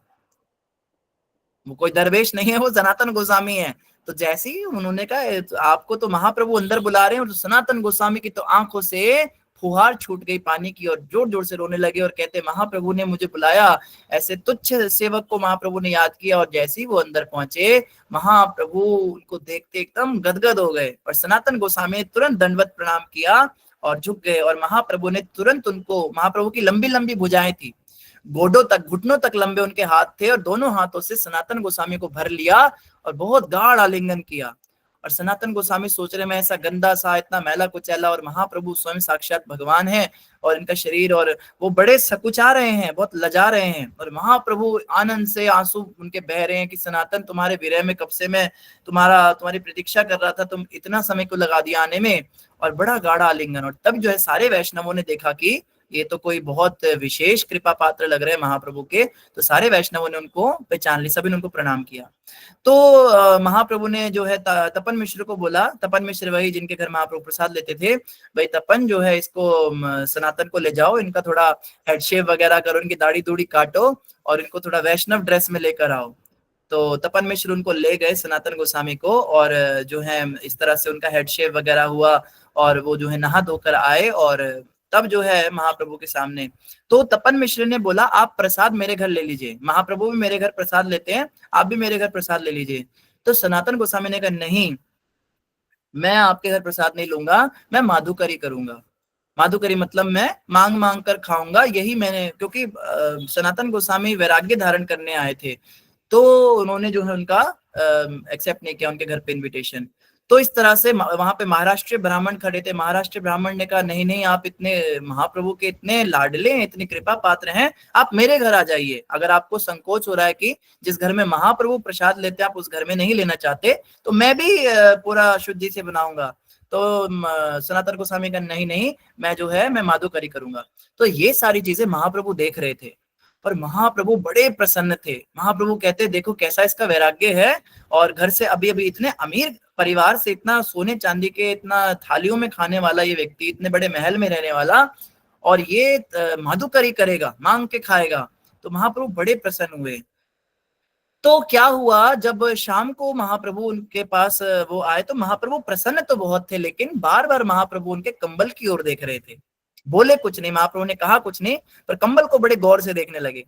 तो सनातन गोस्वामी समझ गए महाप्रभु क्या कहना चाहते हैं। तो शाम को सनातन गोस्वामी गंगा के घाट पर गए, और वहां पर एक भिखारी बैठा था, और उसको जाके अपना बेशकीमती कंबल दे दिया, और उसको बोला भाई ये कंबल मैं तुम्हें देना चाहता हूँ, इसके बदले में तुम मुझे अपने पुराने इस्तेमाल किए हुए धोती दे दो। तो वो भिखारी कहता है आपको मजाक करने के लिए मैं ही मिला था, मतलब सुबह से कोई मिला नहीं आपको दूसरा। एक तो पहली गरीबी ने मुझे इतना, गरीबी मेरी जिंदगी ने मेरे साथ मजाक किया हुआ है, और आप जैसे अमीर लोग आ जाते हैं, कहते हैं मैं मजाक नहीं कर रहा हूँ, मैं सच में तुम्हें कंबल दे रहा हूँ और बदले में तुम्हारी धोती लूंगा। तो वो आदमी ऊपर से नीचे तक देखता रहा, कहता है कौन है ये व्यक्ति जो ऐसा कर रहा है। तो पीछे उसकी एक पुरानी धोती सूख रही थी, तो उस धोती को सनातन गोस्वामी ने फाड़ लिया। एक धोती का फाड़ के उन्होंने क्या किया, एक सेट नीचे पहना लुंगी बना के, इसको गुदड़ी कहते हैं ब्रिज में, और वो एक जो ऊपर का हिस्सा था वो चद्दर बना के ऐसे ओढ़ लिया, एक धोती के दो हिस्से बनाकर, और बिल्कुल मतलब पुरानी सी मैली कुचैली धोती। और वो पहनकर महाप्रभु के जब सामने आए तो महाप्रभु ने पूछा, सनातन तुम्हारे कंबल कहाँ गया? तो सनातन कहते हैं वो मैंने ऐसे ऐसे उस भिखारी को दे दिया और बदले में मैं उसके कपड़े ले आया। अब तो महाप्रभु इतने इतने ज्यादा मतलब प्रसन्न है, कहते तुम्हारी विनम्रता से तुमने बिल्कुल ठीक किया। वैराग्य का मतलब यही। तो महाप्रभु ने फिर उनको कहा, देखो तुम वो कंबल ओढ़कर माधुकरी मांगने जा रहे थे, लोग क्या सोचेंगे, इतना बेशकीमती कंबल पहनकर ये भिखारी आया है हमारे घर पे, तो मैसेज अच्छा नहीं जाता। तो मैंने कहा कुछ नहीं था तुम्हें, लेकिन तुम समझ गए मेरी बात को, तो बहुत अच्छी बात, बड़े प्रसन्न हुए। तो तब जो है बड़ा इंपॉर्टेंट चैतन्य चरितामृत में सबसे इंपॉर्टेंट सेक्शंस जो है उसमें से एक ये आता है जब सनातन गोस्वामी ने महाप्रभु से कुछ प्रश्न किए। सनातन गोस्वामी ने कहा कि आमी, मैं कौन हूं? बड़ा ही बेसिक सवाल पूछा। हालांकि इतना तो वो जानते थे कि आत्मा है हम ये, लेकिन फिर भी वो कहते हैं कि ग्राम में लोग जो है वो मुझे बहुत बड़ा पंडित समझते हैं, लेकिन मैं कुछ नहीं जानता कि मैं कौन हूं, मैं ये भी नहीं जानता, मुझे कुछ भी नहीं पता। मतलब गुरु के पास ज्ञान लेने के लिए इस तरह से शिष्य को जाना चाहिए कि ये भी नहीं पता कि मैं कौन हूं, बिल्कुल मूर्ख नंबर 1। प्रभुपाद कहते थे गुरु के पास जाते हुए शिष्य को सोचना चाहिए, आई एम फूल नंबर 1, एक नंबर का मूर्ख हूं। तो सनातन गोस्वामी ने महाप्रभु से कहा कि ये लोग तो मुझे पंडित मानते हैं, लेकिन मुझे कुछ नहीं पता, आप बताइए मैं कौन हूं। तब महाप्रभु ने कहा, जीवेर स्वरूप है कृष्ण नित्य दास। जीव जो है उसका स्वरूप है कि वो कृष्ण का नित्य दास है। और ऐसे करके महाप्रभु को कई तरह के प्रश्न किए सनातन गोस्वामी ने, और महाप्रभु ने उनको इंस्ट्रक्शंस दिए। इसको सनातन शिक्षा कहा जाता है। एक है रूप शिक्षा, एक है सनातन शिक्षा। तो सनातन शिक्षा करीब 2 महीने तक चली है। 2 महीने तक महाप्रभु ने दिन रात सनातन गोस्वामी को अपने पास रखा। मतलब सुबह से लेकर रात तक महाप्रभु के पास ही रहते थे और लगातार सुबह से लेकर रात तक इंस्ट्रक्शन लेते थे। आप सोच सकते हैं 2 महीने तक महाप्रभु ने कंटिन्यूस उनको शिक्षाएं दी हैं। तो ये सनातन शिक्षाएं थी। और फिर वो एक आत्माराम वाला श्लोक था, आत्मारामस्य वाला जो श्लोक, जिसको महाप्रभु ने सार्वभौम भट्टाचार्य को 61 तरीके से समझाया था। ये कथा आप जानते हैं, सार्वभौम भट्टाचार्य के साथ जब वो बात हुई थी तो 61 तरीके से उन्होंने उस श्लोक को उसकी व्याख्या की थी। तो महाप्रभु ने सनातन को कहा, मैं तुम्हें उस श्लोक के बारे में समझाता हूँ। तो वो वाला श्लोक भी इनको समझाया और बड़ा डिटेल में इसका वर्णन है चैतन्य चरितामृत में, क्या क्या बातें हुई। तो फिर सनातन गोस्वामी को महाप्रभु ने कहा, 2 इंस्ट्रक्शंस दिए, तुम पुस्तकें लिखो, ग्रंथ लिखो, भक्ति के विषय में ग्रंथ लिखो, भक्तों का चरित्र कैसा होना चाहिए, वैष्णव एटिकेट्स कैसे होने चाहिए, भक्तों को कैसे नियमों का पालन करना चाहिए, महामंत्र की महिमा क्या है, भगवान के नाम की महिमा के ऊपर, तो जो है ये सब तुम ग्रंथ लिखो। और दूसरा इंस्ट्रक्शन दिया, तुम वृंदावन में जाओ और लुप्त लीला स्थलियों की खोज करो, वहां पे जो मंदिर जो छुप गए हैं उनको जाके ढूंढो। तो इस तरह से महाप्रभु से दोनों इंस्ट्रक्शन लेके सनातन गोस्वामी जो है वृंदावन आ गए। अब वृंदावन जब पहुंचे तो वृंदावन में उनको सुबुद्धि राय मिले। ये सब नाम आप थोड़े थोड़े याद रखा कीजिए। सुबुद्धि राय जब मिले तो उन्होंने उनको 12 कानन जो वृंदावन के वो घुमाए। पहली बार वृंदावन आए थे सनातन गोस्वामी, तो पूरे 12 वनों में उन्होंने भ्रमण किया, सब जगह सुंदर दर्शन किए। तो सुबुद्धि राय से फिर उन्होंने पूछा कि महाप्रभु इस समय कहाँ हैं, और तो पता लगा कि महाप्रभु जगन्नाथपुरी में हैं। तो जब वृंदावन के दर्शन के तो पता लगा रूप गोस्वामी इनके जो भाई हैं वो भी जगन्नाथपुरी में निवास कर रहे हैं और महाप्रभु भी जगन्नाथपुरी में निवास कर रहे हैं। तो सनातन गोस्वामी तुरंत वृंदावन से जगन्नाथपुरी के लिए निकल गए। आप देख रहे कैसे गए, पहले रामकेली से हाजीपुर, हाजीपुर से वाराणसी, वाराणसी से अब जो है वृंदावन, अब वृंदावन से जगन्नाथपुरी जा रहे हैं। तो जगन्नाथपुरी पैदल गए, ऐसा नहीं किसी गाड़ी वाड़ी में गए हों, और झारखंड के जंगलों वाले रास्ते से गए, बिल्कुल हिली एरिया से, क्योंकि वो छोटा रास्ता था। क्योंकि महाप्रभु से मिलने की तीव्र उत्कट लालसा थी, ज्यादा समय लगा नहीं सकते थे। तो रास्ते में जो है भूख लग रही है, कुछ नहीं खाने को मिला, जंगल में क्या मिलेगा, और झारखंड के जंगलों में वही जहां महाप्रभु जिनसे निकले थे, उधर तो जंगली जानवर इतने, और रात दिन चल रहे थे पैदल, तो बिल्कुल भूख से तड़पे। और तो किसी जगह पे पानी पी लिया, वहां पे जो है एक किसी जगह पे कोई गंदा पानी पी लिया, कंटेमिनेटेड, उस पानी को पी के इनको कोढ़ हो गया, शरीर में जो है फफोले हो गए और उनमें से खून और पस निकलने लगा, मतलब शरीर के अंदर से गंदगी निकलने लगी। तो अब ये बड़े परेशान हुए कि ये क्या बीमारी लग गई, और इस तरह से पता लगा कि रथ यात्रा होने वाली है जगन्नाथपुरी में।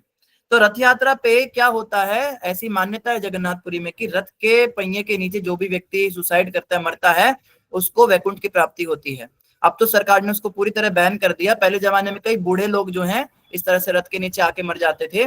तो सनातन गोस्वामी ने सोचा बहुत अच्छा है, जगन्नाथ जी के रथ के नीचे आके मर जाऊंगा, क्योंकि शरीर तो अब अपवित्र हो गया, अब ये शरीर किसी काम का रहा नहीं, ये कृष्ण की सेवा भी करने के लायक रहा नहीं, रोगी शरीर हो गया। तो बेटर है कि मैं रथ के नीचे मर जाऊंगा, तो कुछ तो अच्छी गति हो जाएगी, अगले जन्म में भक्ति करेंगे, ऐसा कुछ सोचा और ये विचार किया। अब इन्होंने सोचा कि जो पंडे हैं जगन्नाथ जी के, उनके ऊपर मेरी छाया भी नहीं पड़नी चाहिए। जो जगन्नाथ जी के पंडे हैं, जो उनकी सेवा करते हैं, वो मुझे देख भी ना ले, क्योंकि मैं एक मुसलमान के यहाँ पे नौकरी करके आया हूँ और मैं वैसे भी बड़ा पतित हूँ। मैंने बड़े, इनके अंदर विनम्रता बहुत ही ज्यादा थी। ये सोचते थे कि पंडे अगर दूसरे मुझे दूर से देख भी लेंगे तो उन्हें स्नान करना पड़ जाएगा, जगन्नाथ जी की सेवा में विघ्न पड़ेगा, ऐसी भावना थी इनकी। तो इसीलिए इन्होंने क्या किया, ये जगन्नाथ जी के मंदिर नहीं गए, दर्शन करने भी नहीं गए मंदिर में। ये कहाँ चले गए, सिद्ध बकुल में चले गए। सिद्ध बकुल आप जानते हैं, वहां पे कौन थे, वहां पे शिला नामाचार्य हरिदास ठाकुर जी रहते थे। और हरिदास ठाकुर वहां बैठ के 22 घंटे नाम जपते थे, 3 लाख नाम भगवान के रोज, 192 माला करते थे। तो वहां पे जब पहुंचे तो सिद्ध बकुल में जाके उन्होंने जो है, हरिदास ठाकुर जी बड़े प्रसन्न हुए, अरे सनातन तुम आ गए। तो अब हरिदास ठाकुर भी नहीं के जैसे थे। हरिदास ठाकुर भी यही सोचते थे कि मैं मुसलमान परिवार में पैदा हुआ हूँ, और अगर मैं मंदिर में चला गया, जगन्नाथ जी के पंडों ने मुझे देख लिया, तो उनकी जात चली जाएगी, उनकी सेवा खराब हो जाएगी। तो वो भी नहीं जाते थे मंदिर में। तो समझ रहे, लाइक माइंडेड, उनको लगा कि अब इनके साथ रह के मैं इनका संग कर लेता हूँ, हम लोग ऐसे रह लेंगे।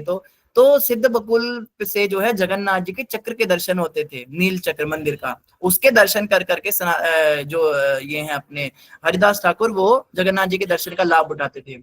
और हरिदास ठाकुर जीवन में कभी भी जगन्नाथ जी के मंदिर नहीं गए, पता है आपको, इतनी विनम्रता थी, मैं अंदर जाने के योग्य नहीं, मैं यावन हूँ।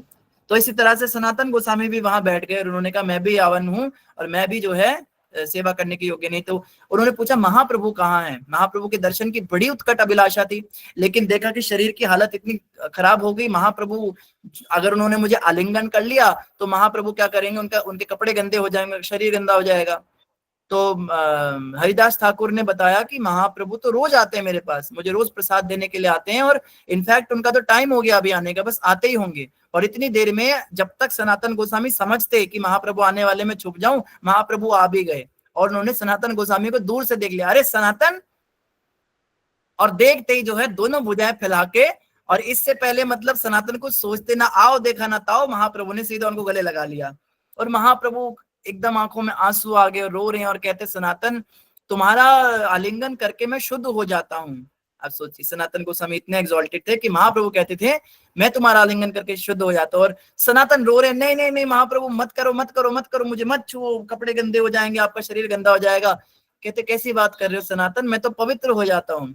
तो जैसे ही महाप्रभु पीछे हटे तो देखा उनके पूरे शरीर पे खून और पस लग गया। तो सनातन गोसाई बड़े दुखी, बड़े रोने लगे। तो इस तरह से महाप्रभु को जब उन्होंने देखा कि महाप्रभु तो मेरा आलिंगन किए बिना रहेंगे नहीं, और महाप्रभु के कपड़े गंदे करना, उनका शरीर गंदा करना है तो अपराध है, तो उन्होंने सोचा मैं क्या करूंगा, मैं जो है रथ के नीचे आ जाना ही मेरे लिए बेटर है, मर ही जाऊं मैं, महाप्रभु को ऐसे गंदा करने से अच्छा मैं मर ही जाता हूं। तो अब क्या हुआ, महाप्रभु वहां खड़े थे और महाप्रभु ने कहा भाई तुम मंदिर नहीं गए। तो बोला ऐसे ऐसे बात है, मैं जा नहीं सकता, मैं तो यावन हूं। और महाप्रभु ने कहा तुम्हारी विनम्रता मेरी छाती फाड़ देगी सनातन, तुम तीनों लोगों को पवित्र कर सकते हो, जो तुम्हारा नाम लेगा उसके जन्मों जन्मों के पाप कट जाएंगे, उसको कृष्ण की शुद्ध भक्ति प्राप्त होगी, और तुम अपने विषय में ऐसा सोचते हो। तो कहा कि चलो कोई बात नहीं, तुम्हारी अगर ऐसी इच्छा है तो ये नील चक्र है, इसके दर्शन किया करो। आप समझ गए, हरिदास ठाकुर को भी महाप्रभु ने ये इसका मतलब सलाह दी होगी। तो सनातन गोस्वामी को कहा ये नील चक्र जो जगन्नाथ जी का है, इसको इसके दर्शन करो, ये साक्षात जगन्नाथ जी के दर्शन का ही फल देगा। और यहाँ बैठ के कृष्ण की चर्चा करना, कृष्ण चर्चाएं करना, और मैं भी आऊंगा, मैं भी चर्चा करूंगा। तो इस तरह से जैसे महाप्रभु ने कहा था, तो इस तरह से सनातन गोस्वामी वहां पे हरिदास ठाकुर के साथ बैठ गए और कृष्ण कथा की चर्चा करने लगे, और रूप गोस्वामी भी वहां पर आ गए। तो ये तीनों मिलकर कृष्ण चर्चा करते थे, और महाप्रभु भी आते थे, जब महाप्रभु आते थे तो वो भी बैठ के कृष्ण चर्चा करते थे, और ये लोग आपस में बैठ के इस तरह से दिन बिताने लगे। तो हरिदास ठाकुर, अब महाप्रभु को तो पता चल जाती है हृदय की बात, तो जैसे ही महाप्रभु को पता लगा सनातन गोस्वामी ऐसा सोच रहे हैं करने का, तो उन्होंने कहा हरिदास तुम्हें पता है यहाँ पे एक चोर है जो दूसरे की संपत्ति को चुराने की प्लानिंग कर रहा है। तो हरिदास ने कहा कौन है वो जो दूसरे की संपत्ति चुरा रहा है? कहते ये सनातन। सनातन गोस्वामी कहते हैं महाप्रभु मैं किसकी भूमि चुरा रहा हूँ? कहते हैं ये शरीर किसकी संपत्ति है सनातन? कहते हैं महाप्रभु आपकी। बोले जो जो मेरी संपत्ति है फिर उसको तुम मेरी आज्ञा के बिना कैसे समाप्त कर सकते हो? मुझसे तुमने पूछा इसके लिए? जब तुम्हारा इस शरीर पे कोई राइट ही नहीं है तो तुम इसको समाप्त करने के बारे में सोच भी कैसे सकते हो? तो सनातन गोस्वामी समझ गए कि महाप्रभु को पता लग गया। तो सनातन गोस्वामी ने कहा तुम अपने शरीर को जो है ऐसे समाप्त मत करो, रथ के पहिए के नीचे जाने की बात तुम मत सोचो। ये शरीर मेरा है, ये मेरी संपत्ति है, मुझे इससे आगे इतने बड़े बड़े काम कराने हैं। तो सनातन गोस्वामी कहते हैं महाप्रभु इस रोगी शरीर से आप क्या करा लोगे? ये कर क्या सकता है आपकी सेवा में? तब महाप्रभु ने एक रहस्य की बात बताई, एक राज खोला। महाप्रभु ने कहा देखो मुझे जाना था वृंदावन, लुप्त लीला स्थलियों की खोज करनी थी और ग्रंथ लिखने थे, लेकिन तुम जानते हो कि मेरी माता ने मुझे आज्ञा दी कि मैं जगन्नाथपुरी में निवास करूं। मेरी मां ने कहा कि उनको समाचार नहीं मिलेगा तो मैं वृंदावन में जाके नहीं रह सकता, तो मैं ये कार्य तुमसे कराऊंगा। आप समझ रहे हैं? महाप्रभु कह रहे मैं तुम पे डिपेंडेंट हूं, ये मुझे तुम्हारे शरीर की जरूरत है, मैं ये काम नहीं कर पाऊंगा, मैं तुम्हें भेजूंगा और तुम ये कार्य करना। तो ये शरीर बड़ा इंपॉर्टेंट है मेरे लिए, इसको खत्म मत करो, ऐसे समाप्त मत करो इसको। तब जो है सनातन गोस्वामी ने कहा लेकिन प्रभु मेरा ये शरीर तो महाप्रभु तो रोज ही आके आलिंगन करते थे उनको, और दूर से, कई बार तो सनातन गोस्वामी दूर से प्रणाम करते थे कि महाप्रभु देख में ना ले, और महाप्रभु देख कर तुरंत दौड़ के आके आलिंगन कर लेते थे। तो आज जब महाप्रभु ने आलिंगन किया तो उनका सारा शरीर ठीक हो गया, सारे उनका पस और रक्त ठीक हो गया, समाप्त हो गया। और इस तरह से सनातन गोस्वामी समझ गए कि महाप्रभु ने चमत्कार से ठीक कर दिया। तो इस प्रकार से जब उनका शरीर ठीक हो गया तो महाप्रभु ने उनको कहा अब तुम जाओ वृंदावन में और वहां जाके जो है इस तरह से तुम लुप्त लीला स्थलियों की खोज करना, और ये कार्य तुम्हें जो है बड़ा जरूरी है।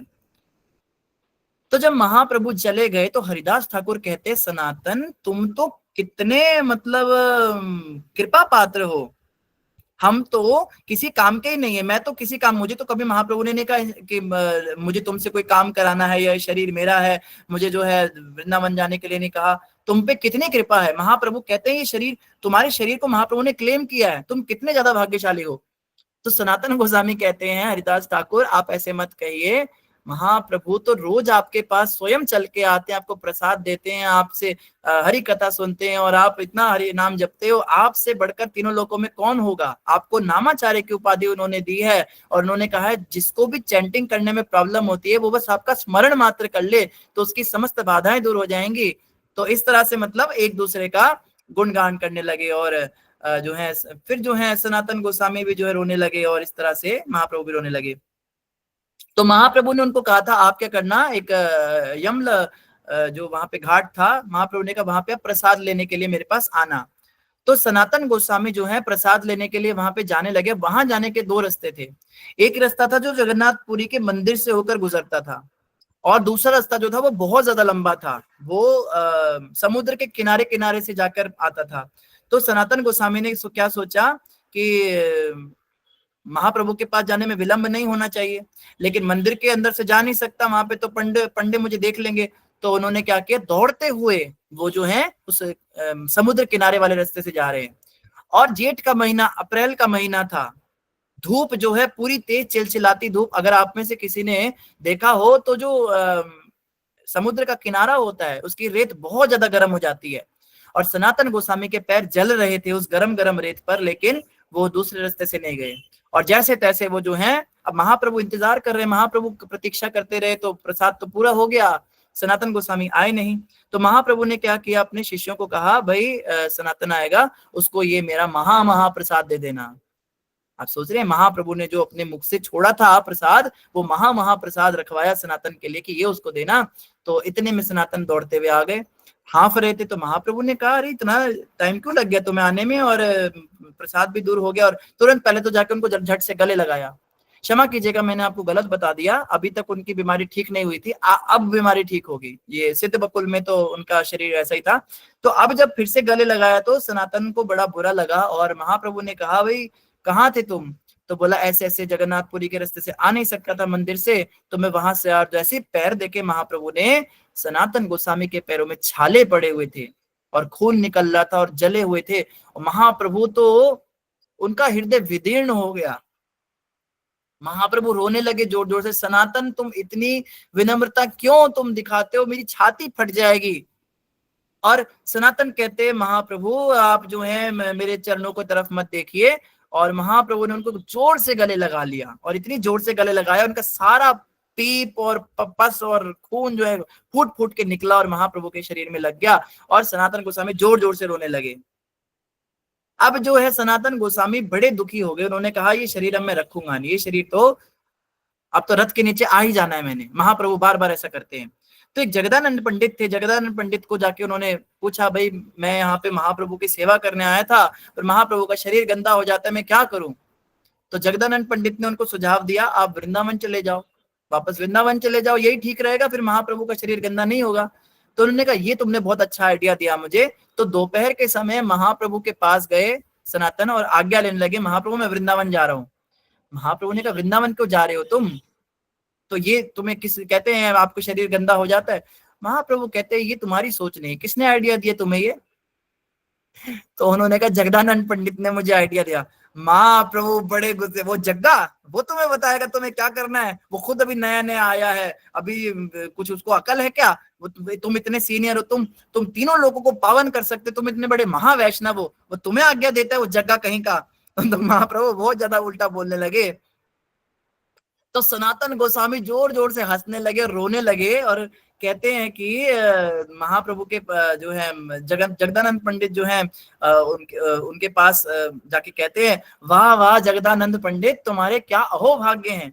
महाप्रभु तुम्हें ऐसे डांट रहे थे, वो सामने बैठे थे उस समय, तो महाप्रभु तुम पे इतना ममत्व रखते, इतना डांटा तुम्हें इतने प्रेम से, जैसे इतना कौन डांटता है किसी को, जिसको व्यक्ति अपना मानता है, अपना सोचता है, अपने अपने ही कोई ऐसा डांटा जाता है, तो तुम्हारा कैसा सौभाग्य। जगदानंद पंडित कहते हैं हाँ सौभाग्य तो मुझे पता है, मुझे इतनी डांट पड़ गई। कहते हैं नहीं नहीं, ये तो तुम पे तो बहुत कृपा है महाप्रभु की, कि तुम्हें महाप्रभु ने ऐसे अपना समझ के डांटा, इतना तो कभी मुझे, तुम्हारे को डांट कर मेरी तारीफ करते हैं, मेरे को कहते तुम महान हो, तुम वैष्णव हो, और असली कृपा तो तुम पे हो रही है, ये कोई कृपा थोड़ा ना है कि महाप्रभु मेरी तारीफें करे। जगदानंद पंडित ने कहा नहीं, मुझे अपनी गलती रियलाइज हुई, आप मेरे से बहुत सीनियर हैं, मुझे आपको ऐसे नहीं इंस्ट्रक्शन देना चाहिए। तो इस तरह से जो है जगदानंद पंडित को किया उन्होंने। तो खैर महाप्रभु ने कहा तुम बार बार जो है इस बारे में सोच रहे हो, तुम्हारा शरीर गंदा, ये वो, आओ इधर। तब महाप्रभु ने उनको आलिंगन किया और उनके शरीर का जो है रोग समाप्त हो गया और वो बिल्कुल ठीक हो गए। फिर महाप्रभु ने कहा ठीक है अब तुम वृंदावन जा सकते हो, ऑफ कोर्स अगर तुम्हें जाना ही है तो तुम क्या करना, वहां जाके जो मैंने दो इंस्ट्रक्शन दिए उसका पालन करना। तो सनातन गोस्वामी जब पहुंचे हैं वृंदावन में, तो डेली गोवर्धन परिक्रमा करते थे, और गोवर्धन परिक्रमा करते करते एक दिन जो है एक सुंदर सा बालक उनको दिखा, बहुत ही सुंदर, बड़ी बड़ी आंखें उसकी और श्यामल सवर्ण, और सनातन गोस्वामी अपनी आंखें उससे हटा ही नहीं पा रहे थे, बार बार उसकी तरफ देख रहे हैं, और गोवर्धन परिक्रमा करते करते उसके पीछे पीछे चले गए, मोहित हो गए। तो वो बालक कहाँ गया, वो एक मंदिर के अंदर चला गया, और जैसे ही उस मंदिर में पहुंचा तो सनातन गोस्वामी को पता लगा ये बालक कोई और नहीं, साक्षात मदन मोहन थे। तो मदन मोहन के दर्शन जो है इस तरह से उनको हुए, और फिर रात को सपने में जो है वही बालक फिर से आ गया, और उसने बोला बाबा, वहां पे सनातन गोस्वामी को बाबा कहते थे, बाबा मेरी पूजा तू कर, मैं तेरे साथ रहना चाहता हूँ। तो सनातन गोस्वामी ने कहा भाई मैं आपकी सेवा कैसे करूं, मेरा तो कोई ना ठिकाना है, ना कोई मेरे पास आश्रम है, ना मंदिर है, ना मैं तो पेड़ों के नीचे रहता हूँ, कोई बात नहीं मैं मैनेज कर लूंगा। तो उस समय पे तो बोल दिया भगवान ने ऐसे, और सनातन गोस्वामी ने कहा खाओगे क्या, मधुकरी करके लाऊंगा। कहते जो तू खाता है भाई मुझे खिला दियो।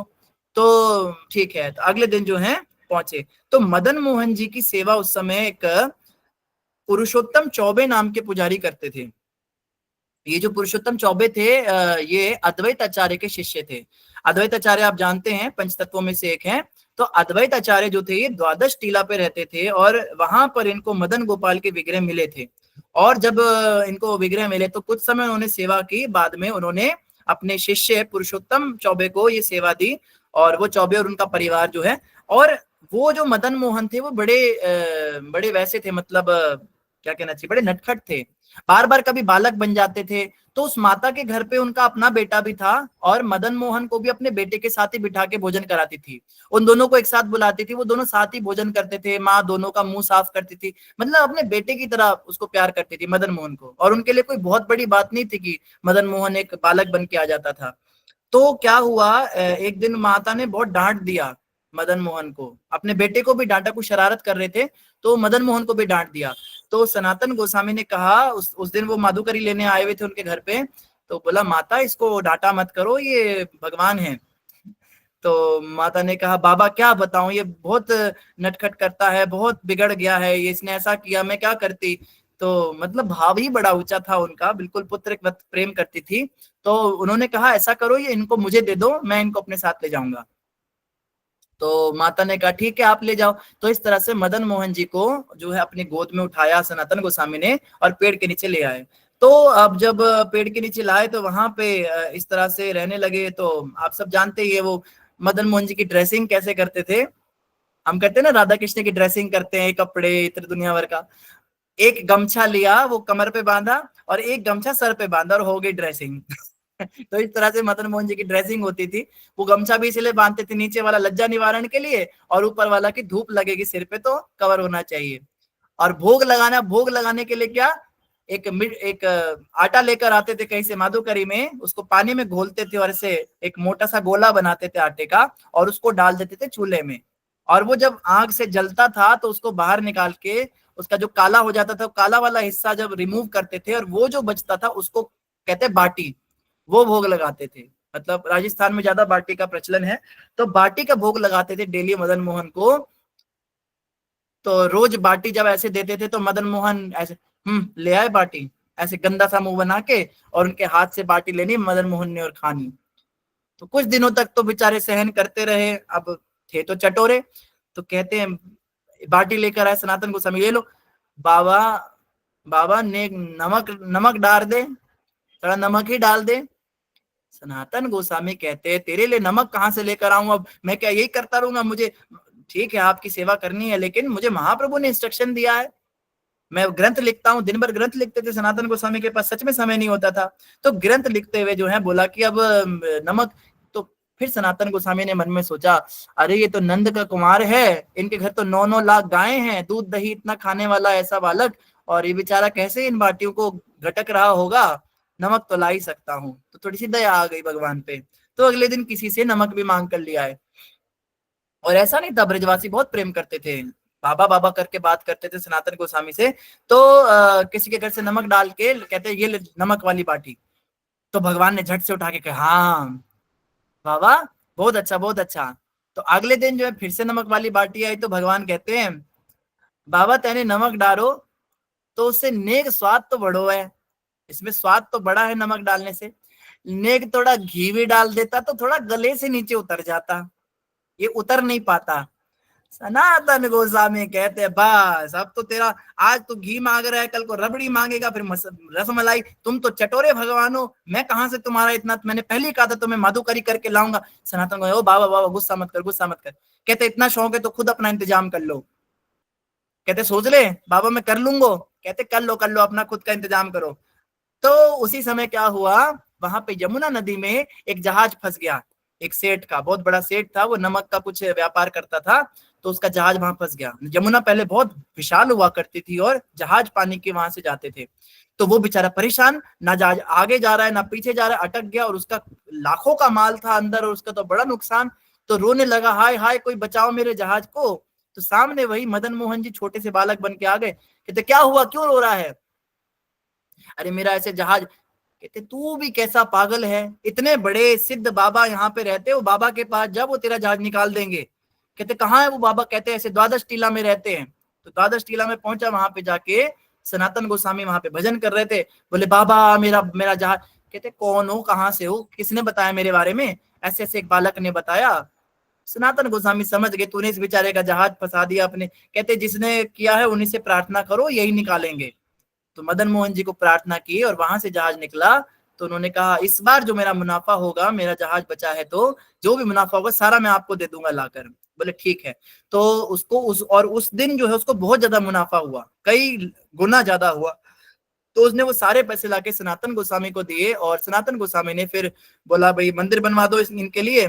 तो मदन मोहन जी का बहुत भव्य मंदिर, लाल पत्थर राजस्थान से आया उसका सबसे, और इतना ऊंचा मंदिर, 7 मंजिला, बहुत सुंदर मंदिर था। अब तो टूट गया वो, मुगलों ने उसको तुड़वा दिया।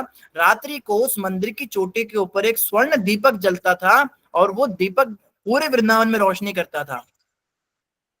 और आगरे में बैठा औरंगजेब जो है अपनी दूरबीन से देखता है ये नूर कहां से आ रहा है आसमान में, आगरे तक सोचिए दिखता था वो। बोले हिंदुओं के खुदा का मंदिर बना है, बोले हिंदुओं के खुदा का मंदिर हमारे ताजमहल से ज्यादा कैसे चमक रहा है, इसको तोड़ दो। तो उसको तुड़वाया खैर बाद में। तो खैर सनातन गोस्वामी ने इस तरह से मंदिर बनवाया। फिर मदन मोहन जी की सेवा शुरू हो गई, फिर तो 56 भोग दुनिया भर के लगने लगे। सनातन गोस्वामी डेली अपनी परिक्रमा का नियम करते थे, और रोज वो बस समाप्त होने वाली है, कुछ 2-4 मिनट की और रह गई। तो इस तरह से परिक्रमा करते थे। तो 80 वर्ष की उनकी उम्र हो गई। 80 वर्ष की आयु में भी जो है परिक्रमा नहीं छोड़ रहे हैं। तो एक दिन परिक्रमा करते करते गिर गए, और बिना परिक्रमा के भोजन भी नहीं करते थे, कुछ पीते भी नहीं थे पानी, उनका ये नियम था।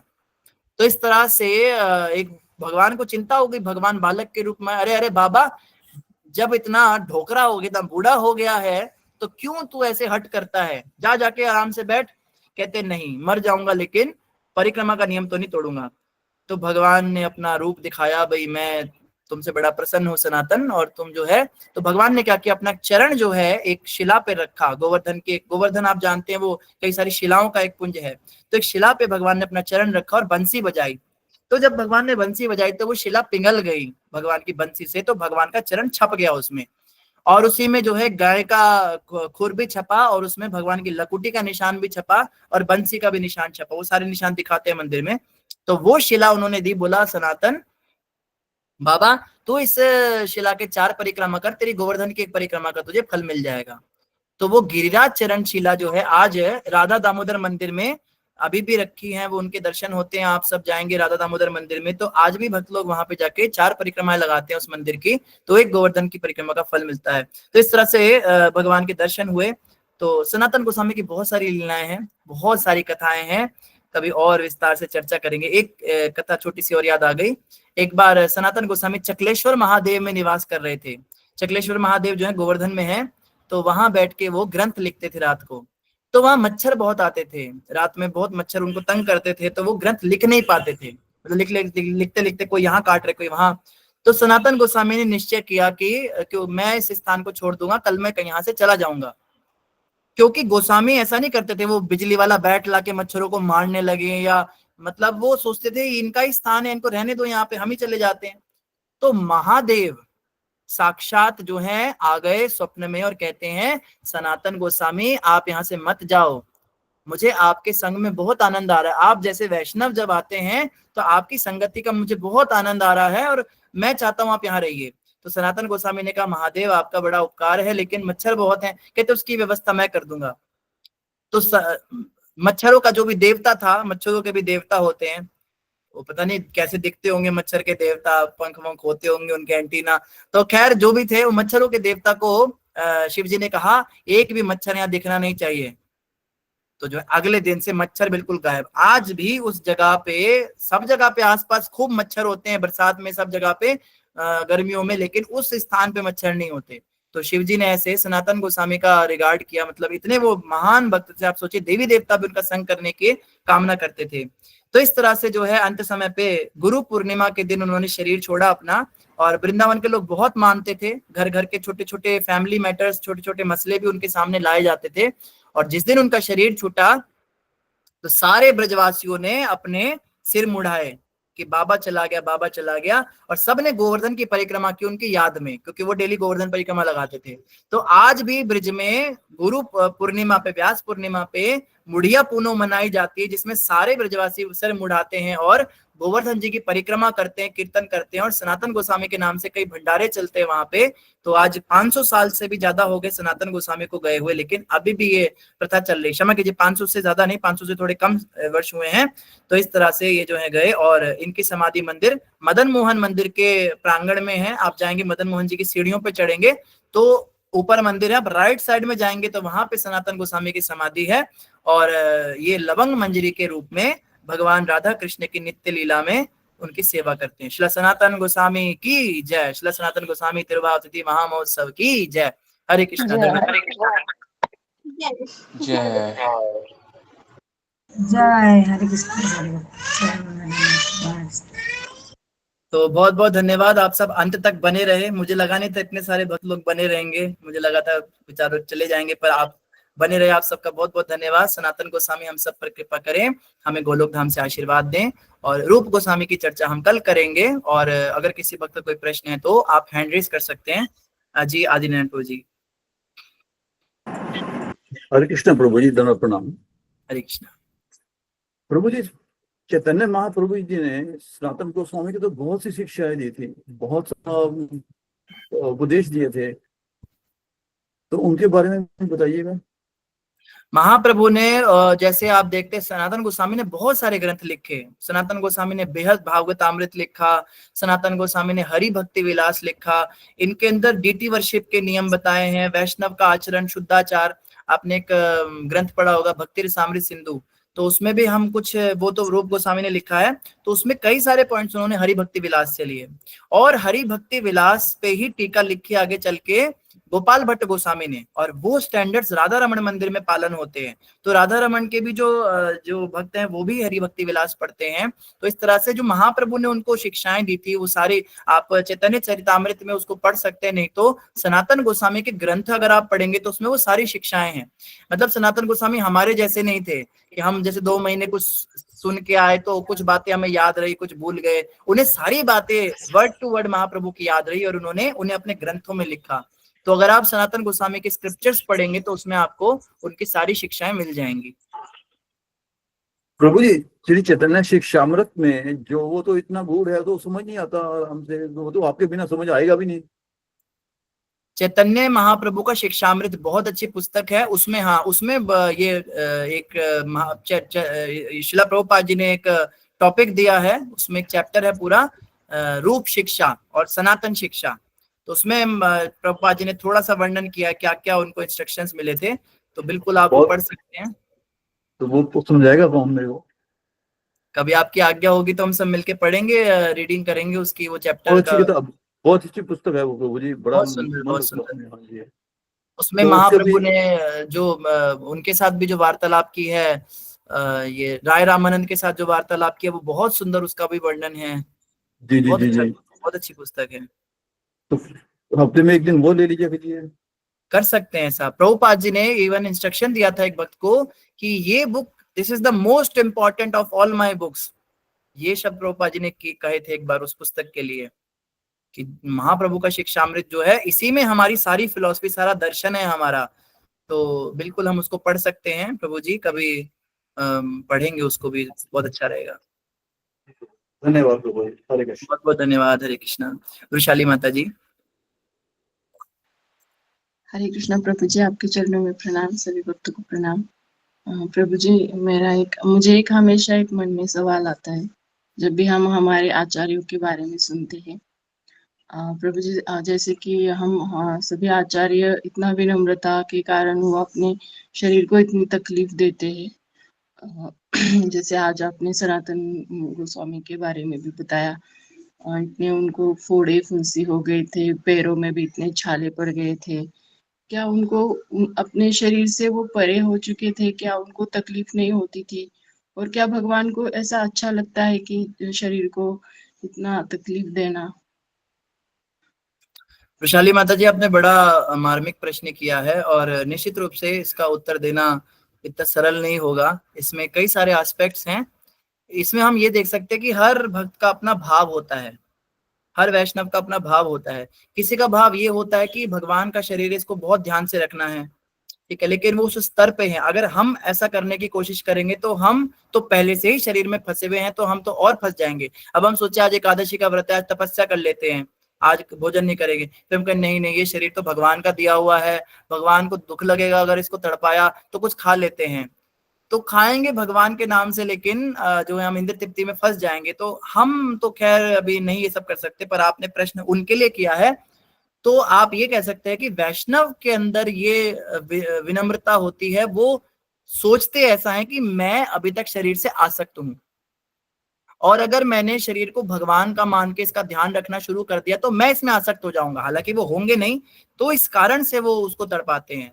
आप देखेंगे इवन आप रघुनाथ दास गोस्वामी के जीवन चरित्र में हमने देखा, वो चावल खाते थे बस जगन्नाथ जी के, और कुछ नहीं खाते थे, और बाद में उन्होंने 2 दिन में सिर्फ 1 दोना छाछ पीना शुरू कर दिया, वो भी लेना बंद कर दिया। सोचिए, शरीर को नींद आती थी तो सोने नहीं देते थे, शरीर थक जाता था तो भी भजन करते थे बैठ के, और सनातन गोस्वामी इतनी उम्र हो गई फिर भी उसको चला रहे हैं, उसको परिक्रमा लगवा रहे हैं।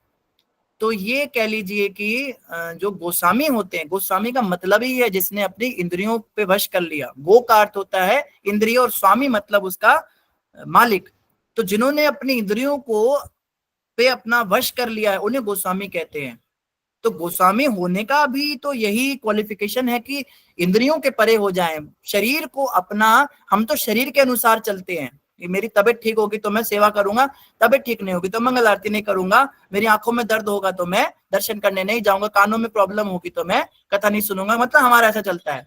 लेकिन गोस्वामी शरीर को इंस्ट्रक्शन देते थे, हमारा शरीर हमें इंस्ट्रक्शन देता है, भूख लगी है कुछ खाओ, मन कर रहा है बैठ बैठ के जप नहीं होगा खड़े हो जाओ, हम तो उसकी सुनते हैं। लेकिन गोस्वामी अपने शरीर को इंस्ट्रक्शन देते थे, अब परिक्रमा करनी है, शरीर कहता थक गए, कोई थकान नहीं हुई, चलो। भूख लग रही है, कोई भूख नहीं लग रही है, अभी तक 192 माला पूरी नहीं हुई है, तब तक पानी भी नहीं मिलेगा जब तक नाम जप पूरा नहीं होगा, हरिदास ठाकुर। तो इस तरह से वो अपने शरीर को अपना, कह लीजिए कि खुद की सेवा में नहीं, भगवान की सेवा में लगा के रखते थे। अगर हम ये कहते हैं कि शरीर भगवान का है, तो इसका मतलब है ये शरीर भगवान की सेवा में होना चाहिए 24 घंटे, इससे हम अपनी सेवा कर ही नहीं सकते। तो गोस्वामी कभी भी निज इंद्र तृप्ति के लिए अपने शरीर को लगाते नहीं थे, अपने शरीर को 24 घंटे भगवान की सेवा में रगड़ के रखते थे। तो ये एक एस्पेक्ट है जिसपे वो लोग चलते थे, और हम भी इसका पालन कर सकते हैं कि हम कोशिश करें इस शरीर से अपनी सेवा कम से कम करें, और इससे वैष्णवों की और भगवान की सेवा इससे कराएं ज्यादा से ज्यादा। ये जो है हम सीख सकते हैं गोस्वामियों से। जी प्रभु जी, प्रभु जी क्या उनका मतलब इसी भाव के कारण, या मतलब हमेशा वो भगवान की सेवा में लगाते थे, इसके कारण उनका शरीर भी इस तरह से दिव्य हो जाता था कि वो उसका मतलब उनकी उसे शरीर की कोई तकलीफ है उनके आत्मा तक जाती नहीं थी क्या? इस तरह ऐसा सोचना गलत है कि उनको तकलीफ होती नहीं थी, तकलीफ उनको होती थी। शरीर के स्तर पे ना होते हुए भी शरीर तो बोलता था ना, जब भूख लग रही है ये तपस्या होती, फिर तो तपस्या रही नहीं ना। तपस्या का मतलब है कष्ट सहन करना, और आप कह रहे हैं कि कष्ट अगर हो ही नहीं रहा है, उनको आत्मा तक वो शरीर की तकलीफ जा ही नहीं रही है, तो वो तपस्या है ही नहीं फिर तो, क्योंकि उनको कष्ट तो हो ही नहीं रहा। तो तपस्या का मतलब होता है कष्ट को सहन करना। सहन वो व्यक्ति करेगा जिसको हो रहा है, इसका मतलब कष्ट उन्हें होता था, पैर में दर्द भी होता था, भूख भी लगती थी, सब कुछ होता था। जब तक पंच भौतिक शरीर में तब तक तो ये चीजें चलती हैं। दिव्य शरीर में भी जो है कष्ट तो होता है। मैंने अपने गुरु महाराज से कई बार सुना है, उन्होंने पर्सनली ये बात बोली है कि हमारा मन नहीं है और रहने का, पर आप लोग क्या चाहते हो हम रहें या ना रहें? तो सब लोग शिष्य बोलते हैं महाराज जी रहिए और रहिए। कहते हैं आप सब कहते हो रहिए, पर ये शरीर बड़ा कष्टकारी है, बड़ा कष्टदायक है। और कई बार हमने देखा है महाराज जी को जब प्रणाम करके उठते हैं तो ऐसे मुंह बनाते हैं, ऐसे कि जिस दर्द हो रहा है उनको। कई बार महाराज बोलते हैं रात को मेरे सर में बड़ा दर्द हुआ, लेकिन प्रभुपाद जी ने कहा मंगल आरती आना चाहिए तो मैं उठा, मैं आया। तो शुद्ध भक्तों को कष्ट होता है। प्रभुपाद जी को भी कष्ट होता था। प्रभुपाद जी कई बार कहते थे रात्रि को जो है उनको बीमारी होती थी, प्रभुपाद कहते थे माय हेड इज एकिंग, मेरे सर में दर्द हो रहा है, और मसाज लेते थे प्रभुपाद जी। अगर उन्हें कष्ट नहीं हो रहा तो वो मसाज को लेते थे, या शिष्य लोग, पारंपरिक शिष्य अपने गुरु के चरण दबाया करते थे। तो अब कह सकते हैं वो लीला कर रहे हैं, जो भी है कष्ट उनको होता है, उसको सहन करते हैं, और उसको सहन करते हुए भगवान की सेवा करते हैं, और तभी अपने शिष्यों को सिखाते हैं कि जैसे हम कर रहे हैं वैसे आप भी सहन करो। तो निश्चित रूप से कष्ट उनको होता है, उनको उनके पास तक आता है, वो ऐसी बात नहीं कि नहीं आता। जी प्रभु जी, थैंक यू प्रभु जी, हरे कृष्ण। सुमित प्रभु जी। हरे कृष्ण प्रभु जी। प्रभु जी ये कहते हैं ना शरीर तो मिट्टी है, मिट्टी तो इसने होना ही है, तो फिर दर्द कैसा? देखो आगे अगर हमने जीवन में मतलब दुख तो आएंगे, तकलीफें आएंगी, तो दर्द तो होगा आगे। अगर हमें आगे बढ़ना है भक्ति में ये, तो फिर हम ऐसे थोड़ी ना हार जाएंगे, ये तो साथ चलेगा चलेगा, ये तो हमें बिल्कुल सहना ही पड़ेगा। इसको तो सहना ही पड़ेगा। इसीलिए आप हाँ सुमित प्रभु मतलब, डेली मंगल आरती जाएंगे। हाँ जी, हाँ जी, इससे जाएंगे मतलब डर, क्या कहा आपने? अब से सुमित प्रभु डेली मंगल आरती जाएंगे। नहीं नहीं, मैं सुबह ज्वाइन कर लूंगा। सुबह मंगल आरती। अब वहां पे देखिए ना, प्राणेश्वर प्रभु अकेले हो गए, मुझे बोल रहे थे फोन करके कि कोई भी नहीं आता मंगल आरती में। मैंने बोला अभी सुमित प्रभु जी बड़े सीरियस हो रहे हैं, क्लास में डेली आते हैं और धीरे धीरे वो मंगल आरती अब शुरू करेंगे। और आज देखो सुमित प्रभु ने बोला कि अब शरीर के परे जाना है, इसको कष्ट को सहन करना है। तो वीक में एक दिन संडे संडे जा सकते, डेली नहीं सुमित प्रभु, एक दिन शुरू करेंगे।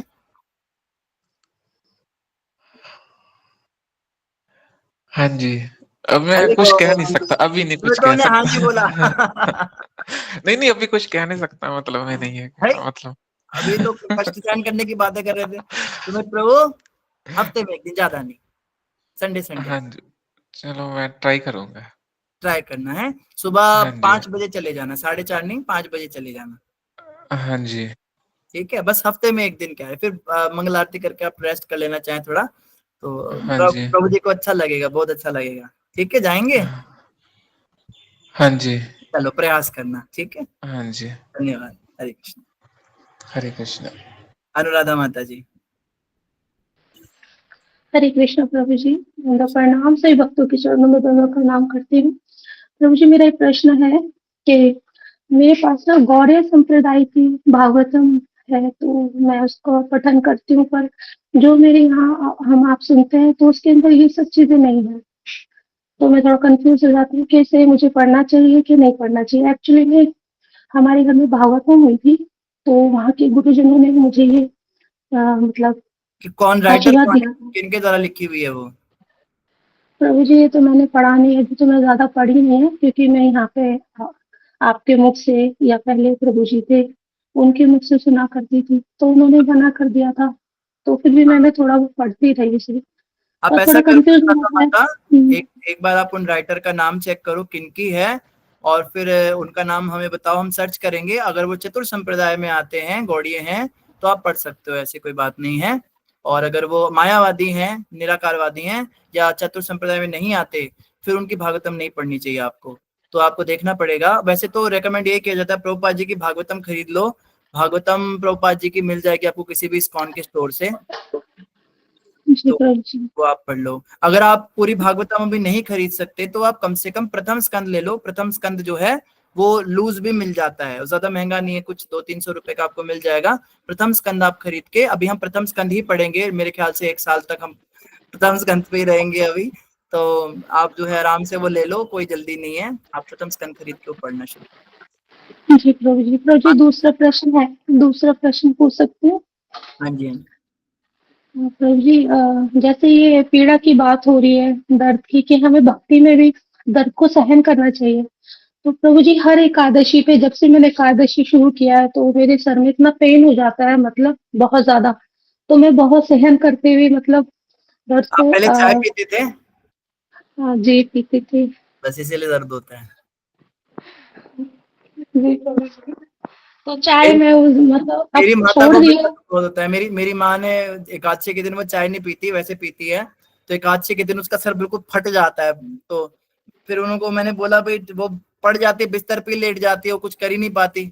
तो फिर मैंने बोला चल तू चाय पी लिया कर, तू नाम जप करा करो। तो थोड़ा थोड़ा चाय पी लेती है वो एकादशी पे, बाकी अन्न नहीं लेती और भजन करती है। जी प्रभु जी। प्रभु जी, इतना दर्द होता है कि मैं सर में दर्द भी आंखें बंद करके मेरा जब चालू रहता है। तो घर में भी सब कहते हैं कि मतलब ऐसे भी मतलब क्या जब करना, जब तुम्हारे इतना दर्द होता है, तो काफी काफी ऑब्जेक्शन उठाते हैं मेरे को ये लेके। क्या राधा माता, देखो ग्रेजुअल प्रोसेस होता है, एकदम से हम जैसे गाड़ी की पटरी भी है ट्रेन की, तो ऐसे उछल कर दूसरी पटरी पे नहीं जाती वो, नहीं तो गिर जाएगी। धीरे धीरे उसको चेंज करना होता है। तो आप जैसे बिल्कुल ही आपने एकदम से सब कुछ छोड़ दिया, या इस तरह से इस वजह से आपका शरीर रिटेलिएट कर रहा है, आप क्या करो, धीरे धीरे छोड़ो, उसके अमाउंट कम करो जो चीजें आप पहले लेते थे। ठीक है, वैसे तो एकादशी का व्रत तो अच्छे से ही रखना चाहिए, पर जो है कुछ आप ऐसी चीजें लो, जी जैसे आप कोई देसी चाय ले सकते हो, जो फलाहार वाली चाय है, उस तरह का कुछ काढ़ा बना के पी सकते हो। कुछ चीजें आप लो, एकदम से निर्जला पे मत जाइए आप। और बस जो चीजें एकादशी पे वर्जित है वो मत लीजिए। जो जो आप एकादशी को ले सकते हैं, उन वस्तुओं को आप जो है, दूध ले लीजिए, तो सिर में गैस बन जाती है जब हम कुछ खाते नहीं है उससे। तो कुछ कुछ हम खाते रहेंगे तो नहीं होगा। सुबह सुबह गर्म पानी पियेंगे या ऐसे कोई काढ़ा जैसे मैंने बताया बना के पियेंगे तो फिर आपको दर्द नहीं होगा। जी प्रभु जी। हाँ। प्रभु जी एकादशी पे तो मैं चाय बिल्कुल छोड़ दिया थी ना, पहले तो पता नहीं था, तो जिन्होंने मुझे भक्ति में जोड़ा था ना, तो उन्होंने बोला अनुराधा चाय नहीं पीते, तो उसी दिन से फिर मैंने चाय भी लेना छोड़ दिया, तो अब मैं पीती ही नहीं बिल्कुल भी एकादशी पे चाय। बहुत अच्छा। धीरे धीरे कोशिश कीजिए कि चाय की जगह कुछ सब्स्टिट्यूट लीजिए, उसको एकदम छोड़ मत दीजिए, उसकी जगह कुछ और लीजिए। दूध ले लीजिए, दूध में कुछ आप जैसे स्कॉन की कुछ चीजें आती हैं वो आप डाल सकते हैं, कोई स्कॉन वाली चाय होती है, या मतलब कुछ आप उसकी जगह पे सब्स्टिट्यूट लीजिए, तभी आपका शरीर आपको मतलब परेशान नहीं करेगा, नहीं तो दुख काफी ज्यादा हो जाएगा आपको। ऐसा जी प्रभु जी। हाँ, ऐसे करें। दंडवत प्रणाम प्रभु जी, धन्यवाद बहुत बहुत। धन्यवाद। ठीक है, और तो कोई प्रश्न नहीं है तो आज बहुत ज्यादा समय ले लिया आप सबका, बहुत बहुत धन्यवाद और क्षमा याचना फिर से। आदिनारायण प्रभु जी आपके चरणों में प्रार्थना है, क्षमा कीजिएगा आज के लिए। कोटि कोटि प्रणाम प्रभु जी। प्रभु जी समय की बात नहीं है पर आनंद आया। बहुत बहुत धन्यवाद। धन्यवाद प्रभु जी। हरे कृष्ण। स्वागतम अपना कीजिए, सनातन गोस्वामी प्रभुपाद की जय, स्वामी वृंद की जय। वांछाकल पतरुभ्यश्च कृपा सिंधु। हरे कृष्णा प्रभु जी, दंडवत प्रणाम सभी भक्तों को। हरे कृष्ण। हरे कृष्णा प्रभु जी, दंडवत प्रणाम। दंडवत प्रणाम सही भक्तों को हरे धन्यवाद। झाकल कलयुग क्षेत्र का सिंधु तेरा नाम पाने योद्धा शिव ज्ञान। हरे कृष्णा प्रभु जी, सभी भक्तों को। धन्यवाद प्रणाम। रुद्र प्रभु जी के चरणों में धन्यवाद प्रणाम। सभी भक्तों के चरणों में धन्यवाद प्रणाम। हरे कृष्णा। हरे कृष्णा प्रभु जी, दंडवत प्रणाम। हरे कृष्ण। धन्यवाद प्रणाम माता जी। धन्यवाद प्रणाम प्रभु जी। हरे कृष्णा। सभी भक्तों के चरणों में हरे धन्यवाद कृष्ण प्रणाम। प्रभु जी, दंडवत प्रणाम। हरे सब कृष्णा भक्तों प्रभु को जी। संकीर्तन प्रणाम। हरे हरे कृष्ण। कृष्णा अशोक प्रभु जी। जी माता जी। मैं कृष्णाष्टमी आ रहे ना, मैं सेवा करना चाहती, 2-3 लेट होगा किसी प्रॉब्लम की वजह से, चलेगा ना प्रभु जी? चलेगा चलेगा माता जी। 12 तक भेज दीजिएगा मेरे को। हाँ हाँ हाँ, चलेगा। हरे कृष्णा प्रभु जी, धन्यवाद। हरे कृष्ण।